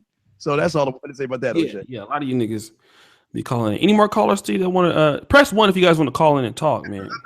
Yeah, y'all got to call in. I won't open up anonymous. I got another anonymous, but I'm not going to open them up. Yeah, it's number fuckery. We unanimous calls.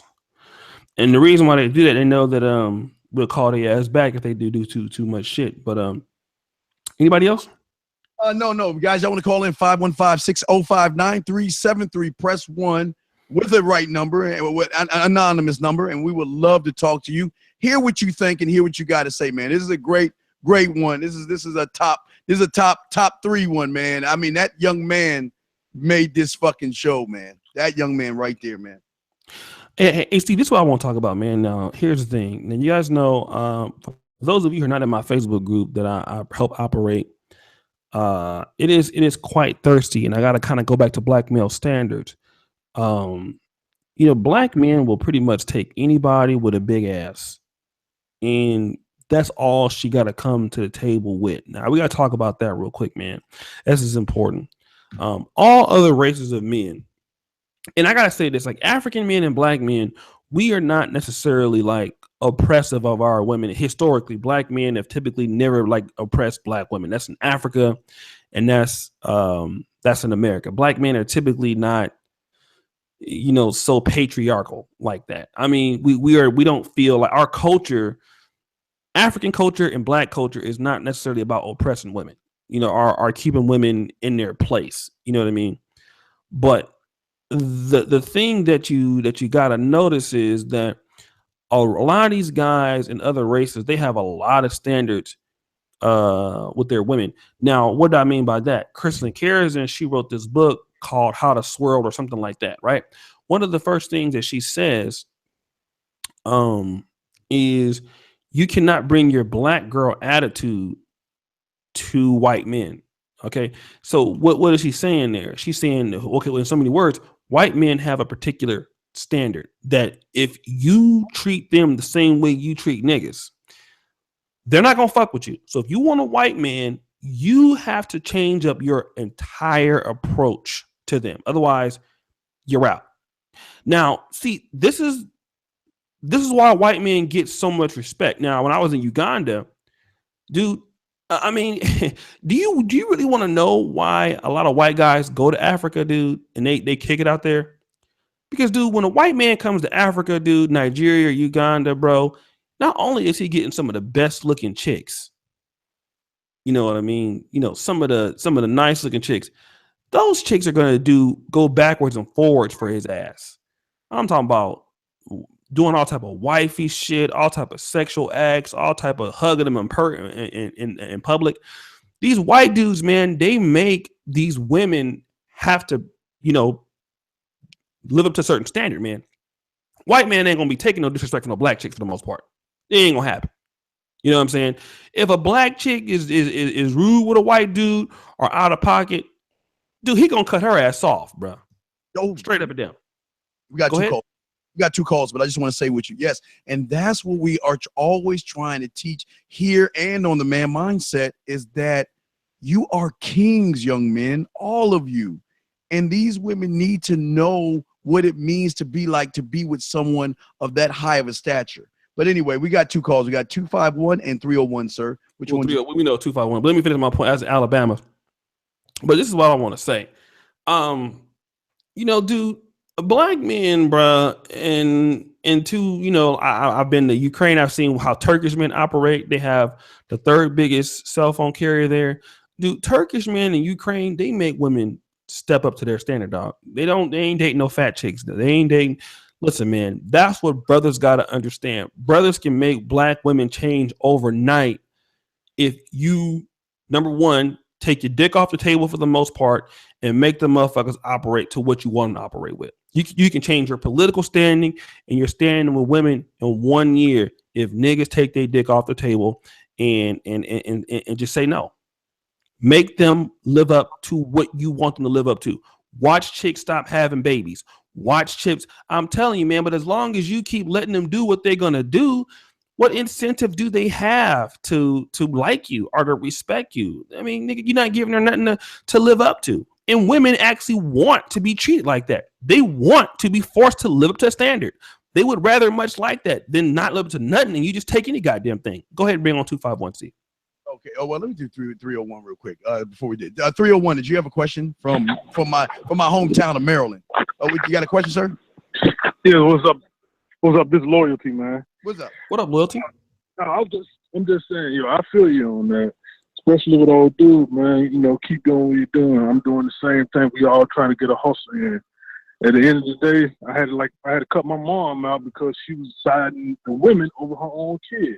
So I feel you on that, man. That's all I wanted to say. I wanted to let y'all know I feel you. Keep doing what y'all do. Well, thank you, man. We appreciate you from the DMV, fam. Thank you, man. All right. You ready for the next one, sir? Or you? It is, yes. Next one. Shout out to Marcus, man. Marcus Brown making it rain tonight. $5. Hold on a second, man. And you other brothers, man, let me say this. If you other brothers have never donated in the chat before, man, go ahead, hit the super chat. I know you got at least $2, man. Them shits add up. So if you brothers have never donated, it's a Black Male Podcast. We love the donations. We tired of seeing the same people. Some of you niggas who don't donate, this is your time, man. You got to understand that to keep your podcast and to keep your media and your websites, it costs money. And when you getting a show aimed at you, white men support their shit, Mexican men support their shit. Time for your black ass. I'm talking about for the dudes who never do, though. Hardly ever do. Step up to the plate, put up $2, $3, whatever you want to do. Hit the super chat button. It ain't going to break you. If you have an Android phone, hit the super chat button. I want to see a flood of new people because it's 217 of y'all. Some of you have iPhones, so I ain't talking about you. I'm talking about the Android users who not used to donating. We want to get you new guys involved with this, man, because like I said, Black Male Media, it pays to play. Thank you. Well, just for he's the same guy all the time. Appreciate you. But some of you new guys, man, hop in this and support us, okay? Go ahead, bring the 251 in, Steve. You're on Alabama. Hey, Steve, now, you ain't going to sit here and let that nigga cut the line. I was first now. But back to the point you was making, O'Shea, about how, hey, boy, hey, listen. I just told you what what it was. Next time you there'd be consequences, all right? But let me tell you, O'Shea, you made a good point about when you said black men and it's patriarchy. Maybe that is why we was taken over in Africa and became slaves, because you got to think about it. How did Islam even arrive in Africa if it wasn't for the Arabic slave trade? Maybe we was never hard, and maybe we should have been more patriarchal, as you said. Wouldn't you agree? I agree. Yeah, I do agree. I can't doubt that. Think about it. We never, and we make up little lies saying we was Moors. The Moors was North Africans. We wasn't no Moors. That's that bullshit we try to lie and say. But we have never taken it. He about to play that music, ain't he?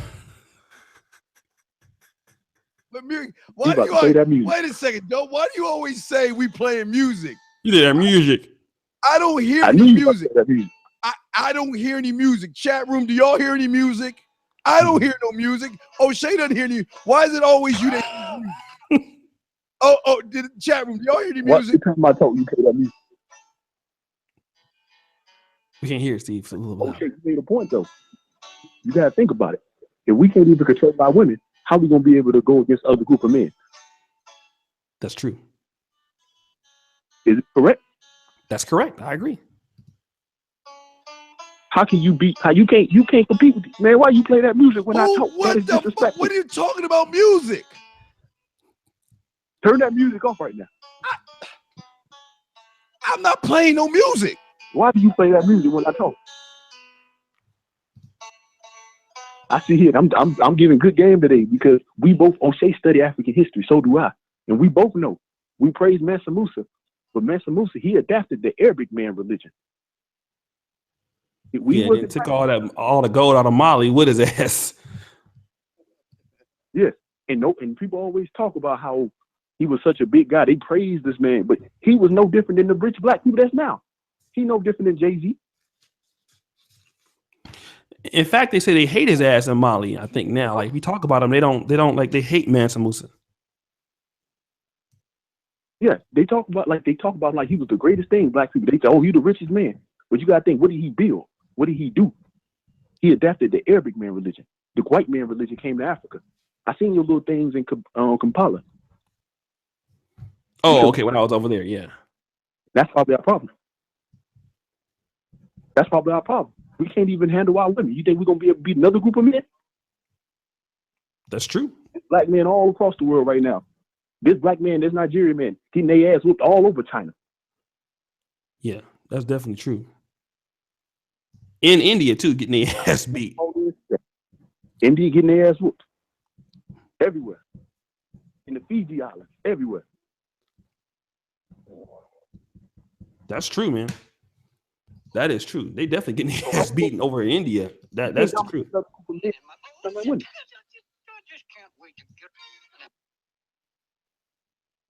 Hey, Alabama dropping the game tonight, man. My talk, Steve.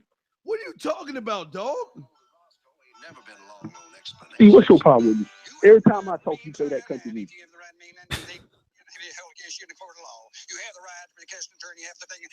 I talk about this. Oh man. I don't know. We got another call. He hung up. I don't say. I'm sorry, chat room. Maybe it's us. Maybe we have our lines crossed, but I could swear he's always saying we're playing music. We're not playing music. He actually had some good points tonight, though, Steve. This is one of the nights he wasn't on no fuckery. You got 7-2 on the line, sir. All right, let me shout out to them, man. We have so many people, man, that have donated tonight, dog. You know, the $2, man. Them super chats, I love them, dog. Shout out to the new brothers, Black Adam, Shazam. Thank you, $10. Out to you, Belzebar. Thank you, Rig, GZ40. I think he donated earlier in the other one. $5, Justice for All, $2. Hey, man, those little super chat donations, bro, that shit goes along with my man Dan Brown. Again, one of these days, let us know how you got into med school and what made you work so hard to get in and persistent, even though it took years. 8 years. I'll do a whole new podcast on that. But I might put that on. I have to do one. That was shit. I even hate talking about it. But okay, let's go ahead and bring somebody else on, Steve. Okay, area code 720, sir. What's your name? Where you calling? Man of Tomorrow. Yes, man. Tomorrow. What's going on, man? What's up, Big Pimpin'? I knew it was you because it's 720. What's up, Pimpin'? Yeah, what's up, man? When I was in assembly language school, you know, for programming, I was the only black person in there. Like the other black people you seen in there was Ethiopians or they're from Sudan, and the rest of everybody else white. But I was the only black dude in like most of the shit that I was doing. I mean, you know, you seen women every, you know, spattering every here and there, but it's just that when women talk about the shit that they want, they're not actually even worth what they fucking asking for. Black. What happened to him? I don't know, sir. He's still, I guess, he's gonna have to call back in. I don't know. His line's open, so okay. I'm sure he'll call back in. I don't know. Okay, Man of Tomorrow, man. I lost you. That's my man of Tomorrow, bro. Like millionaire dude. You know, man. He supports this show. Supports every black YouTuber. Dude has like came on, tried to help brothers get a lot of money. He has a ton of money, man. He's a good dude. And when he comes back in, we'll bring him back on. Shout out to Shalari Dunn. $5 super chat from a black woman on a Black Men Selling for Less show. Appreciate you guys. Let me do this real quick. Is he back? No. I was just shocked that you said a black woman. Who's the black woman that did? Shalari Dunn. She donated $5. Hey, well, you want to tell her the news? What's the news? The news that we're doing for her. Oh, you mean you have talking about your Steve? Go ahead and tell him. We'll tell her what a Miss Dunn. Okay, 720 just call back up. We'll bring in Miss Dunn. I just want to let you know that I'm not the bad guy, and what I'm going to do for you black women and all you women out there, I'm going to teach and train you how to be wife material for all these men out there. Uh-oh. That's going to be in wife training, right, Steve? Yeah, we're going to train them. Yeah. Okay. You guys. Yeah, we got you. So, okay, let's bring it in there. Let's bring the old boy back. Okay. Okay, 720, you're back on now, sir. You cut off. I don't know what happened. Yeah, it's just that men have to live in a world to where we have to bring something to the table, and that we don't have this system in place to kind of placate us and still get our needs met. Like if a dude ain't shit, he really ain't gonna get his needs met. But a woman cannot be shit and still get her needs met. No. I mean, we don't live in the same kind of world when it comes to getting them needs met. All right, go ahead. Well, sir, I respectfully have to disagree with you, and this is why I teach my guys a man mindset. Okay. The thing is this: see, a lot of these men are trying to get women to like them, and they're trying to get them to like them and not feel attraction for them. See, the thing that you said about having to put a lot on the table, that's absolutely wrong, because emotions are more powerful than any trick, tactic, or technique you can do. And if you can tap into that emotional aspect in a woman, it doesn't matter how ugly you are or how poor you are. You don't have to do the things that the normal guys do. And this is what we teach our guys in the man mindset. I see what you're saying. The regular cookie cutters, absolutely. Everything you're saying is correct for those cupcake cookie cutters that don't know any standards or know anything about themselves. They have to give to a woman. But once you know your value and you're taught correctly, you don't have to have anything, because it's not the things that you possess that will turn a woman on. It's who you are as a man that will get her, sir. Let me weigh in on this. Yeah, I agree with both you're saying the same thing. Where I dated at, that plays a premium on character, and that's not some shit that the United States places a premium on. Character and all the other shit. I mean, I do get what you're saying, and it does make a lot of sense, but there's a lot more other people out here to date than what's out here. Like, also, what these men are chasing ain't good for them in the first place either. That's true. That's true. They don't understand that either. That's true, sir. Yeah, well, yeah, right. Yeah. They're chasing the wrong thing. Now, they should be chasing their dreams and doing well for themselves. Right. I mean, like me, my environment that I provide most times shut bitches the fuck up. But they'll still find something else to complain about. Don't get me wrong, but it's just that most times that when you sit down and you ask most of these dudes, why do you want to date X? They can't even give you a good reason why. Well, that's why they need guidance. That's why these young men need guidance. They don't know who they are. That's the problem. They don't know how to set standards. That's why they need individuals who can show them how. And that's the problem with our community, that their egos are so big that they like, well, fuck you. I don't need to learn from you. I'll do it myself. And then when they get that big fat, that chick from like What's Happening or Nail Carter and shit, and they all miserable about their lives. Yeah. So then they want to learn when it's too late. Yeah, I mean, because when you're still dating on some next vagina available level shit, yeah, hell yeah, man. You'll take anything, and then you complain about it. Yeah, man. I feel what you're saying, though. No, I agree. Let me just weigh in. What he's saying is a woman don't have to be shit and get her needs met. That is absolutely true, because a woman's got to show up and be attractive. The only way a dude can pretty much, usually in capitalistic societies, a dude has to, for the most part, and it's typically how it works. Now, Steve, I understand what you're saying, but typically what we see is, like the guys who have the best looking women, the guys who have the most women, most of the times, these are guys who have some sort of resources, some sort of money. Because like even 50 Cent said, I can fuck bitches that you niggas never even dreamed about seeing. And typically what ends up happening is guys who want a higher quality of women are higher good looking quality of women that they want their certain needs met. Typically, it is a correlation between those guys who are somewhat successful, have money. Now, I don't mean the women love them or anything like that, but definitely a woman can get her needs met by just being good looking. Now, a guy, if he's exceptional with his game or mouthpiece, or if he's exceptional good looking or something like that, then he also can do it. But on average, I think there's a great correlation with dudes who have money and can be in the circle where there's beautiful women. And that's why a lot of guys are so motivated to do well in life. I mean, if you think about it, if you are poor as a dude and you don't have any money as a dude, for the most part, most times, unless you have like Steve the Dean's, skill set or something like that, you're pretty much going to be on island of fucking fat dusty bitches. That's where you're going. You're going to slave land times 4. That's what you're going. If you're a loser in life and you don't become successful as a man, you're going to be fucking fat bitches or dusty bitches. That's what's going to happen to you.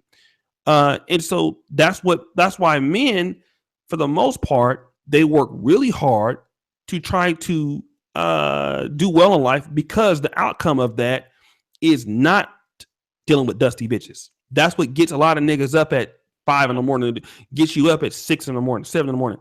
One of those outputs of doing very well in life is not being around dusty bitches. That's just what it is. We have another call in the queue whenever you're ready, sir. Okay, hold on 1 second, Steve. Somebody super chatted and says, "I don't need any training." Steve, $5 super chat. You saw that? Let me see. It's a good woman. Oh, no. You do need training. You do need all you women need training. Shout out to Yodi Day. Y'all changed my life as well. Stay up. Yeah, all you women need Shout training. out to you, pimpin'. Charlie Williams. Please, if I gotta pay, tell me I will share my life. No, we ain't gonna make you pay, player, but I'll send it to you right now. Hold on 1 second. Charlie Williams. Make sure that when you get the email, dog, that you hit the confirm link on the negromanosphere.com link. All right. Bring the other caller on, Steve. And Charlie, when you get the book, also go to the Man Mindset. There's a lot of free information that'll get you exactly where you need to go, sir. Area code 843, sir. What's your name? What's your question, sir? Hey guys, it's me, Josiah Johnson. How you guys doing? Much love. What up, Josiah Pimpin'? I've been. How you doing, OJ? I love y'all show. Me and my wife listen to it all the time. I've been married for over 10 years now. I'm a successful man, and I'm just correlating, and I agree a lot with what y'all say. I talk to a lot of young brothers, and one of the biggest things is they try to rush, and a lot of men don't take time to actually build themselves up, or I call build up your resume. They look for, well, what can I do for the woman, but they don't ask themselves, what can they do for themselves? Me, I got my money up, I got my vehicle, and once I had certain things going about for myself, I knew what kind of woman I needed in my life to match that and actually meet those kind of credential criteria. I'm not going to say every day was easy, but if you are, I listen to some of y'all talks, and the thing about it where I see a lot of men stumbling at is that they're bringing everything to the table, but they're not looking for, it's like a business transaction. They're not looking for anything else to come back to them. Like, what can women do for you to help you become even more successful? Right. I mean, at the end of the day, because a marriage is no more than a partnership or a business transaction of, hey, what is the interest? Can you help me build my kingdom? Or are you going to damn me if I do? So I'm just correlating. I agree. Like, some women, yeah, you have to train them on to meet your credentials. I agree 120% with Steve was saying that, and that's the thing bad about it. That's why you see a lot of different minorities. They don't have that issue with their women as much as black men do with black women, because we're not looking for certain requirements or certain credentials for our women to meet. Whereas the only thing we're looking for is a big booty, a bad bitch, and who can get us off at night. But they don't ask, like, at the long run of the financial or the emotional aspect, are those requirements being met? I'm just adding on to that. I totally agree. What do you think, Steve? Well, they think, what's sad about black men is that they think that a black woman's attitude that comes with it. They think that she has to have that attitude, or that oh my God, what's all that noise? Wait, let me put you in the queue. Okay, we'll put you in the queue. There's a lot of noise back there. Okay, but a lot of black women, a lot of black men feel like, okay, her attitude is part of the relationship. It's okay because her daddy didn't push her on the swing, O'Shea. So, her being mad and her poking her lip out and her looking out the window and her getting mad and raising her voice and talking shit to you, that comes with being with a black woman. And y'all motherfuckers are on whatever y'all smoking. Let me know. We can sell that shit and make a lot of money, because I don't understand what the fuck they talking about, O'Shea.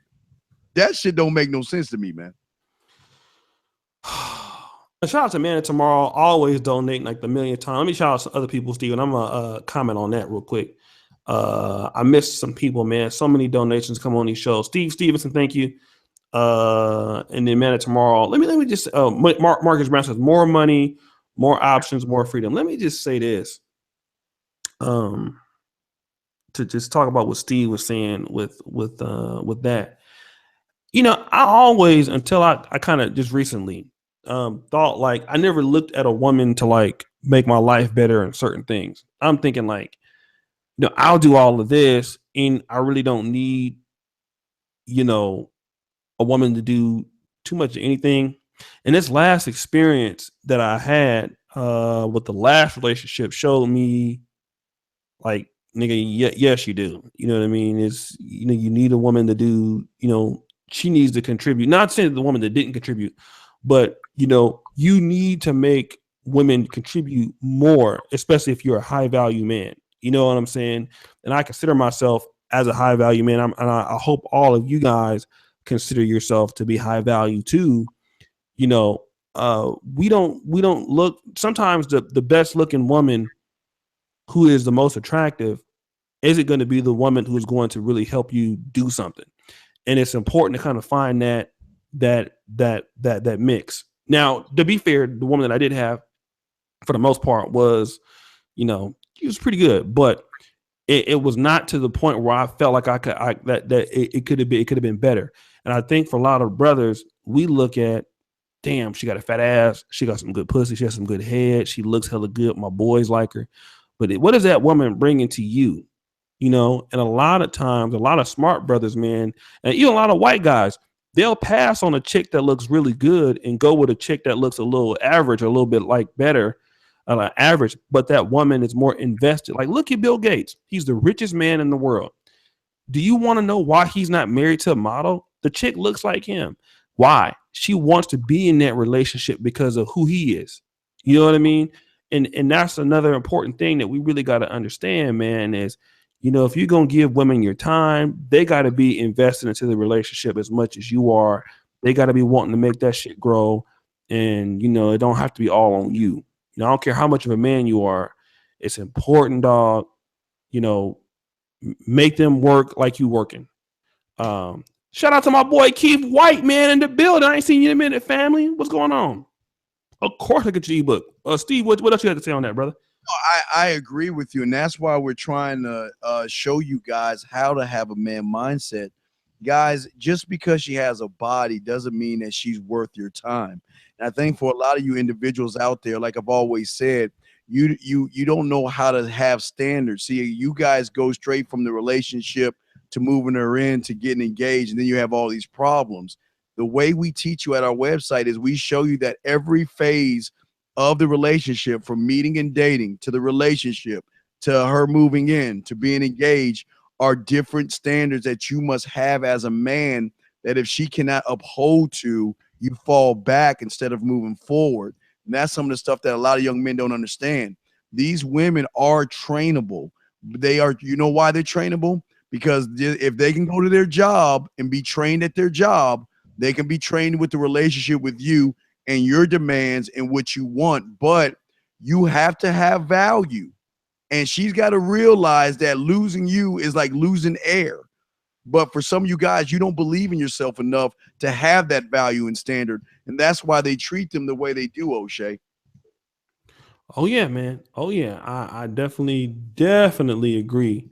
Let me see here. Let me get my man. All right, Steve, I don't know. Is there anything, because here's the thing, brother, before we kind of, I don't know, I don't really have too much more to say. You know, there's a situation that's happening with Nelly. Nelly got accused of a fake rape charge. Yeah. Black woman. So here's the thing. I think for tomorrow's pill, that's the Patreon pill. But I think, I don't know, the Patreons have been kind of bullying us over here because we put the Patreon up yesterday. So I'll tell you what, a lot of black men have been accused of like false rape charges or stuff like that. And I think black men are highly susceptible to those type of charges. So I think what we need to do is have a show on that, Steve, because a lot of brothers, when they do get some kind of success or some kind of money, and we see it happen all the time, you know, some woman easily, if you're not careful, can accuse you of some type of rape or something like that. So I think that this is important for us to talk about this tomorrow. What do you think, Steve? No, absolutely. Let's do it tomorrow, man. Absolutely. Man. Okay, so what do you guys think about this tomorrow? Let's take a little bit of a vote here. I'm gonna check here in the chat room. Brothers, what do you guys think? And wake the hell up. I'll tell you what, we'll bring Wake the Hell Up tomorrow too. I'm supposed to get him tonight, but so we will bring on Wake the Hell Up. We get some other brothers in here too. My bad, Wake the Hell Up, one of my best YouTube channels. Do you guys think we should talk about the Nelly situation tomorrow? And we'll bring back a little fuckery. You guys want to bring back the fuckery to all the trolls and shit? It's up to you guys, man. I know you guys like Bobby McTowell and you guys like Bama. What you guys think, man? You guys want the fuckery to come back tomorrow? We'll talk a little about Nelly. We'll bring back original Brother Peel show. We'll bring the fuckery. We'll have some panelists on there, and we'll have a good time. We'll try to help brothers get away from these fake date rape charges and shit with these bra. Okay, cool. So we'll do that. Peel is on tomorrow. And we'll hopefully all the trolls call in London, Bama, Ashley, shout out to Keith White. We get Bobby McTowell calling and get Stuttering Kev. All these niggas are the same. But you hey Steve, I missed the trolls today, dog. Did you miss them? Oh no, we got one. At least as long as we get one like Alabama or one Cupcake Larry a day, you know. But hey, with the last few shows, man, all of them been calling in. It'd be funny when they be calling in, they be arguing with each other. Right. That's I like. They hate us, but they hate the other guy just as much. That's a pretty cool thing, man. Yeah. So okay, so let me shout out to Keith White. Hey man, a successful show, guys. So tomorrow, the Peel and we got 2 shows. We got Donovan. Man, I'm working overtime, man. Donovan, me and Donovan got a show tomorrow morning again, and then we're gonna come back tonight with the Peel. All right, Keith, let me know how you feel about that ebook. Those I sent to the ebook today. What up, Kevin? So if you guys want to get the ebook now, today we got over 13 confirmed email subscribers. Now listen, if you didn't get the ebook, hit me up planetoshay@gmail.com. If you didn't get the ebook before we leave, I'll give you 3 minutes. Drop your email in the chat. All right, drop your email in the chat. You got 3 minutes to get the email in the chat. I have 210 people watching. So a free ebook, all you got to do, put your email. I'll send the ebook to you right now. So we'll leave that open for just 3 minutes. Steve, I don't know. Anything else you want to say?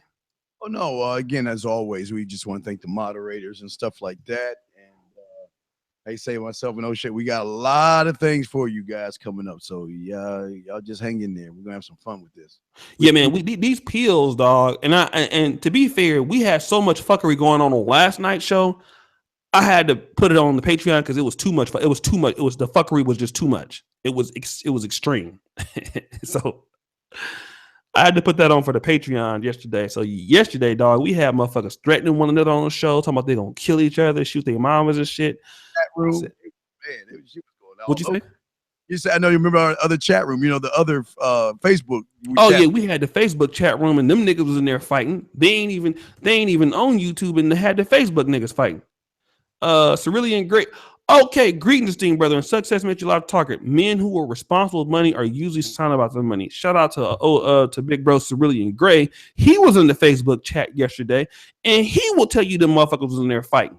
So yeah, and tomorrow we're gonna bring back the Patreon inbox tomorrow. So if you're a Patreon and you want to get in the Facebook inbox, what I do is I add a bunch of females from our group and a bunch of niggas in there from the Patreon, and we be in there playing games and shit. There's like little board inbox games you can play, and it be hoes in there posting pictures and talking shit, and niggas in there getting roasted in the inbox. So it's crazy. It's like people getting roasted on the show, people on Facebook in the inbox getting roasted. That chat was crazy, huh, Steve? Yeah, it gets crazy, guys. If y'all are lucky enough to get a VIP in there, it gets crazy in there. It's wild, dog. Yeah, the Facebook inbox is even worse than the show chat. but still no white girl naked photos. It's all black booties and titties and stuff. Yeah, it's all a bunch of black chicks in there, but it be niggas in there getting roasted. I'll be in there thirsting and shit. When does Unique come back? Unique was in the box. She come back pretty soon. So if you on that Patreon, man, and you guys want to get on that Patreon inbox tomorrow, just send me a message. I'll put you in there, and it's gonna be crazy, dog. It be because the people that's in the Patreon inbox, they're calling in the Blog Talk Radio because they're used to Blog Talk Radio, but not YouTube. But the people on YouTube are watching us on YouTube and hearing the Blog Talk Radio show. So you got people listening to Blog Talk Radio, but on Facebook talking shit, and you got people that's in this, watching us live. But both chat rooms, dog, them motherfuckers is crazy, dude, and it be going down in there. So I just wanted to say that shit. All right, so listen, I want to give a shout out to the once again the moderators, man. Thank you guys for what you do for this channel. High Def, Shelly, Wake the Hell Up, Prentice, my man Gino Fu. I've been knowing him since Facebook and Prentice since Facebook. These guys and Nook, these guys have followed us, before I was even doing YouTube, man. They always supported me, believed in me when I had Planetoshay Facebook group up and we had the Blog Talk Radio shows. So, like I said, guys, thank you so much for all the support, you guys have really given us over the years from my Facebook family, Open Mind. It's just crazy to see both worlds collapse, man. The Facebook world collapse and the Facebook group, and then now the podcast and everything is just kind of coming together. Now, Marcus Allen, bro, go ahead and take your email, hit the confirm on the email link that I'm going to send you. And I just want to say, guys, for y'all guys out there, I just put up my my Facebook. If y'all want to add me on Facebook, one thing I love to do is I ride my bike 9 miles a day, hopefully give y'all guys some motivation to exercise and to work out, because as black men, we got to make sure when you get close to 40, get close to that time, you got to work on your health and everything. So I got my Facebook link on there. Add me. I only accept guys anyway, because I roll with the dogs. Fuck the business. But y'all can add me on Facebook and just get motivation, man. Damn. While I'm on the show, bro, somebody named Dwight, I don't see how much he sent, man. I got a PayPal donation, man. Shout out to that brother, man. Damn. Dude, you guys showed me love, man. I can trick a little bit tonight. I might take Steve ass to get him a black woman tonight or something. Shout out to Dwight, man. I appreciate you. I ain't gonna say how much it was, but thank you for that. Hey, man, tomorrow, the Brother Pill podcast. Thank you guys again. For those people who didn't get the ebook, email me planetoshay@gmail.com. And we'll be there. And those of you want to get on the Patreon inbox, inbox me on Facebook. We'll get you on there for tomorrow. It's gonna be crazy. It's gonna be niggas talking shit, getting roasted. Everything else. Steve, the Uganda post was gold. Yeah, he was talking shit about the Ugandan people, dog, when I was over there. I love it. Hold on. Wait, O'Shea. I'm starting to post the Uganda. Man, the shit that goes on over there is so fucking funny. The fighting. You got to see the Spider-Man, the Predator movies that shit got my ass sides hurting, dog. Not my ass hurting, my sides. I'm sorry. Oh God. I post those things on my Facebook. And so I post crazy shit. So guys, if y'all join my Facebook, y'all see I post outlandish, crazy. Matter of fact, O'Shea, I posted a post that's so wild crazy. I had to question myself. It's people shitting, like they're taking a shit, like one person's shitting and they're looking at the other person while they're shitting. I mean, that's crazy as fuck. But I post crazy shit. But that's what I do. You're a crazy nigga. All right, so listen, man. So guys, shout out to you guys. My bad, bro. Typo, nigga. Why you got me sending the wrong? Oh, I think I sent it to you already. Hold on a second. Unconfirmed.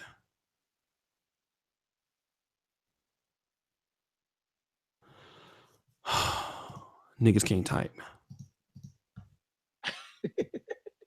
Nigga, how do you not know your own email, nigga? That's like not on your not. Okay, dog, go to your email, dude, and hit confirm on the Negro Manosphere link. Confirm your email subscription, Marcus. So I just sent it to you. All right, check it out. All right, guys, peace out. Good night, man. And Steve, I'll call you in a minute. All right, we'll see you tomorrow, guys. Take care. Peace.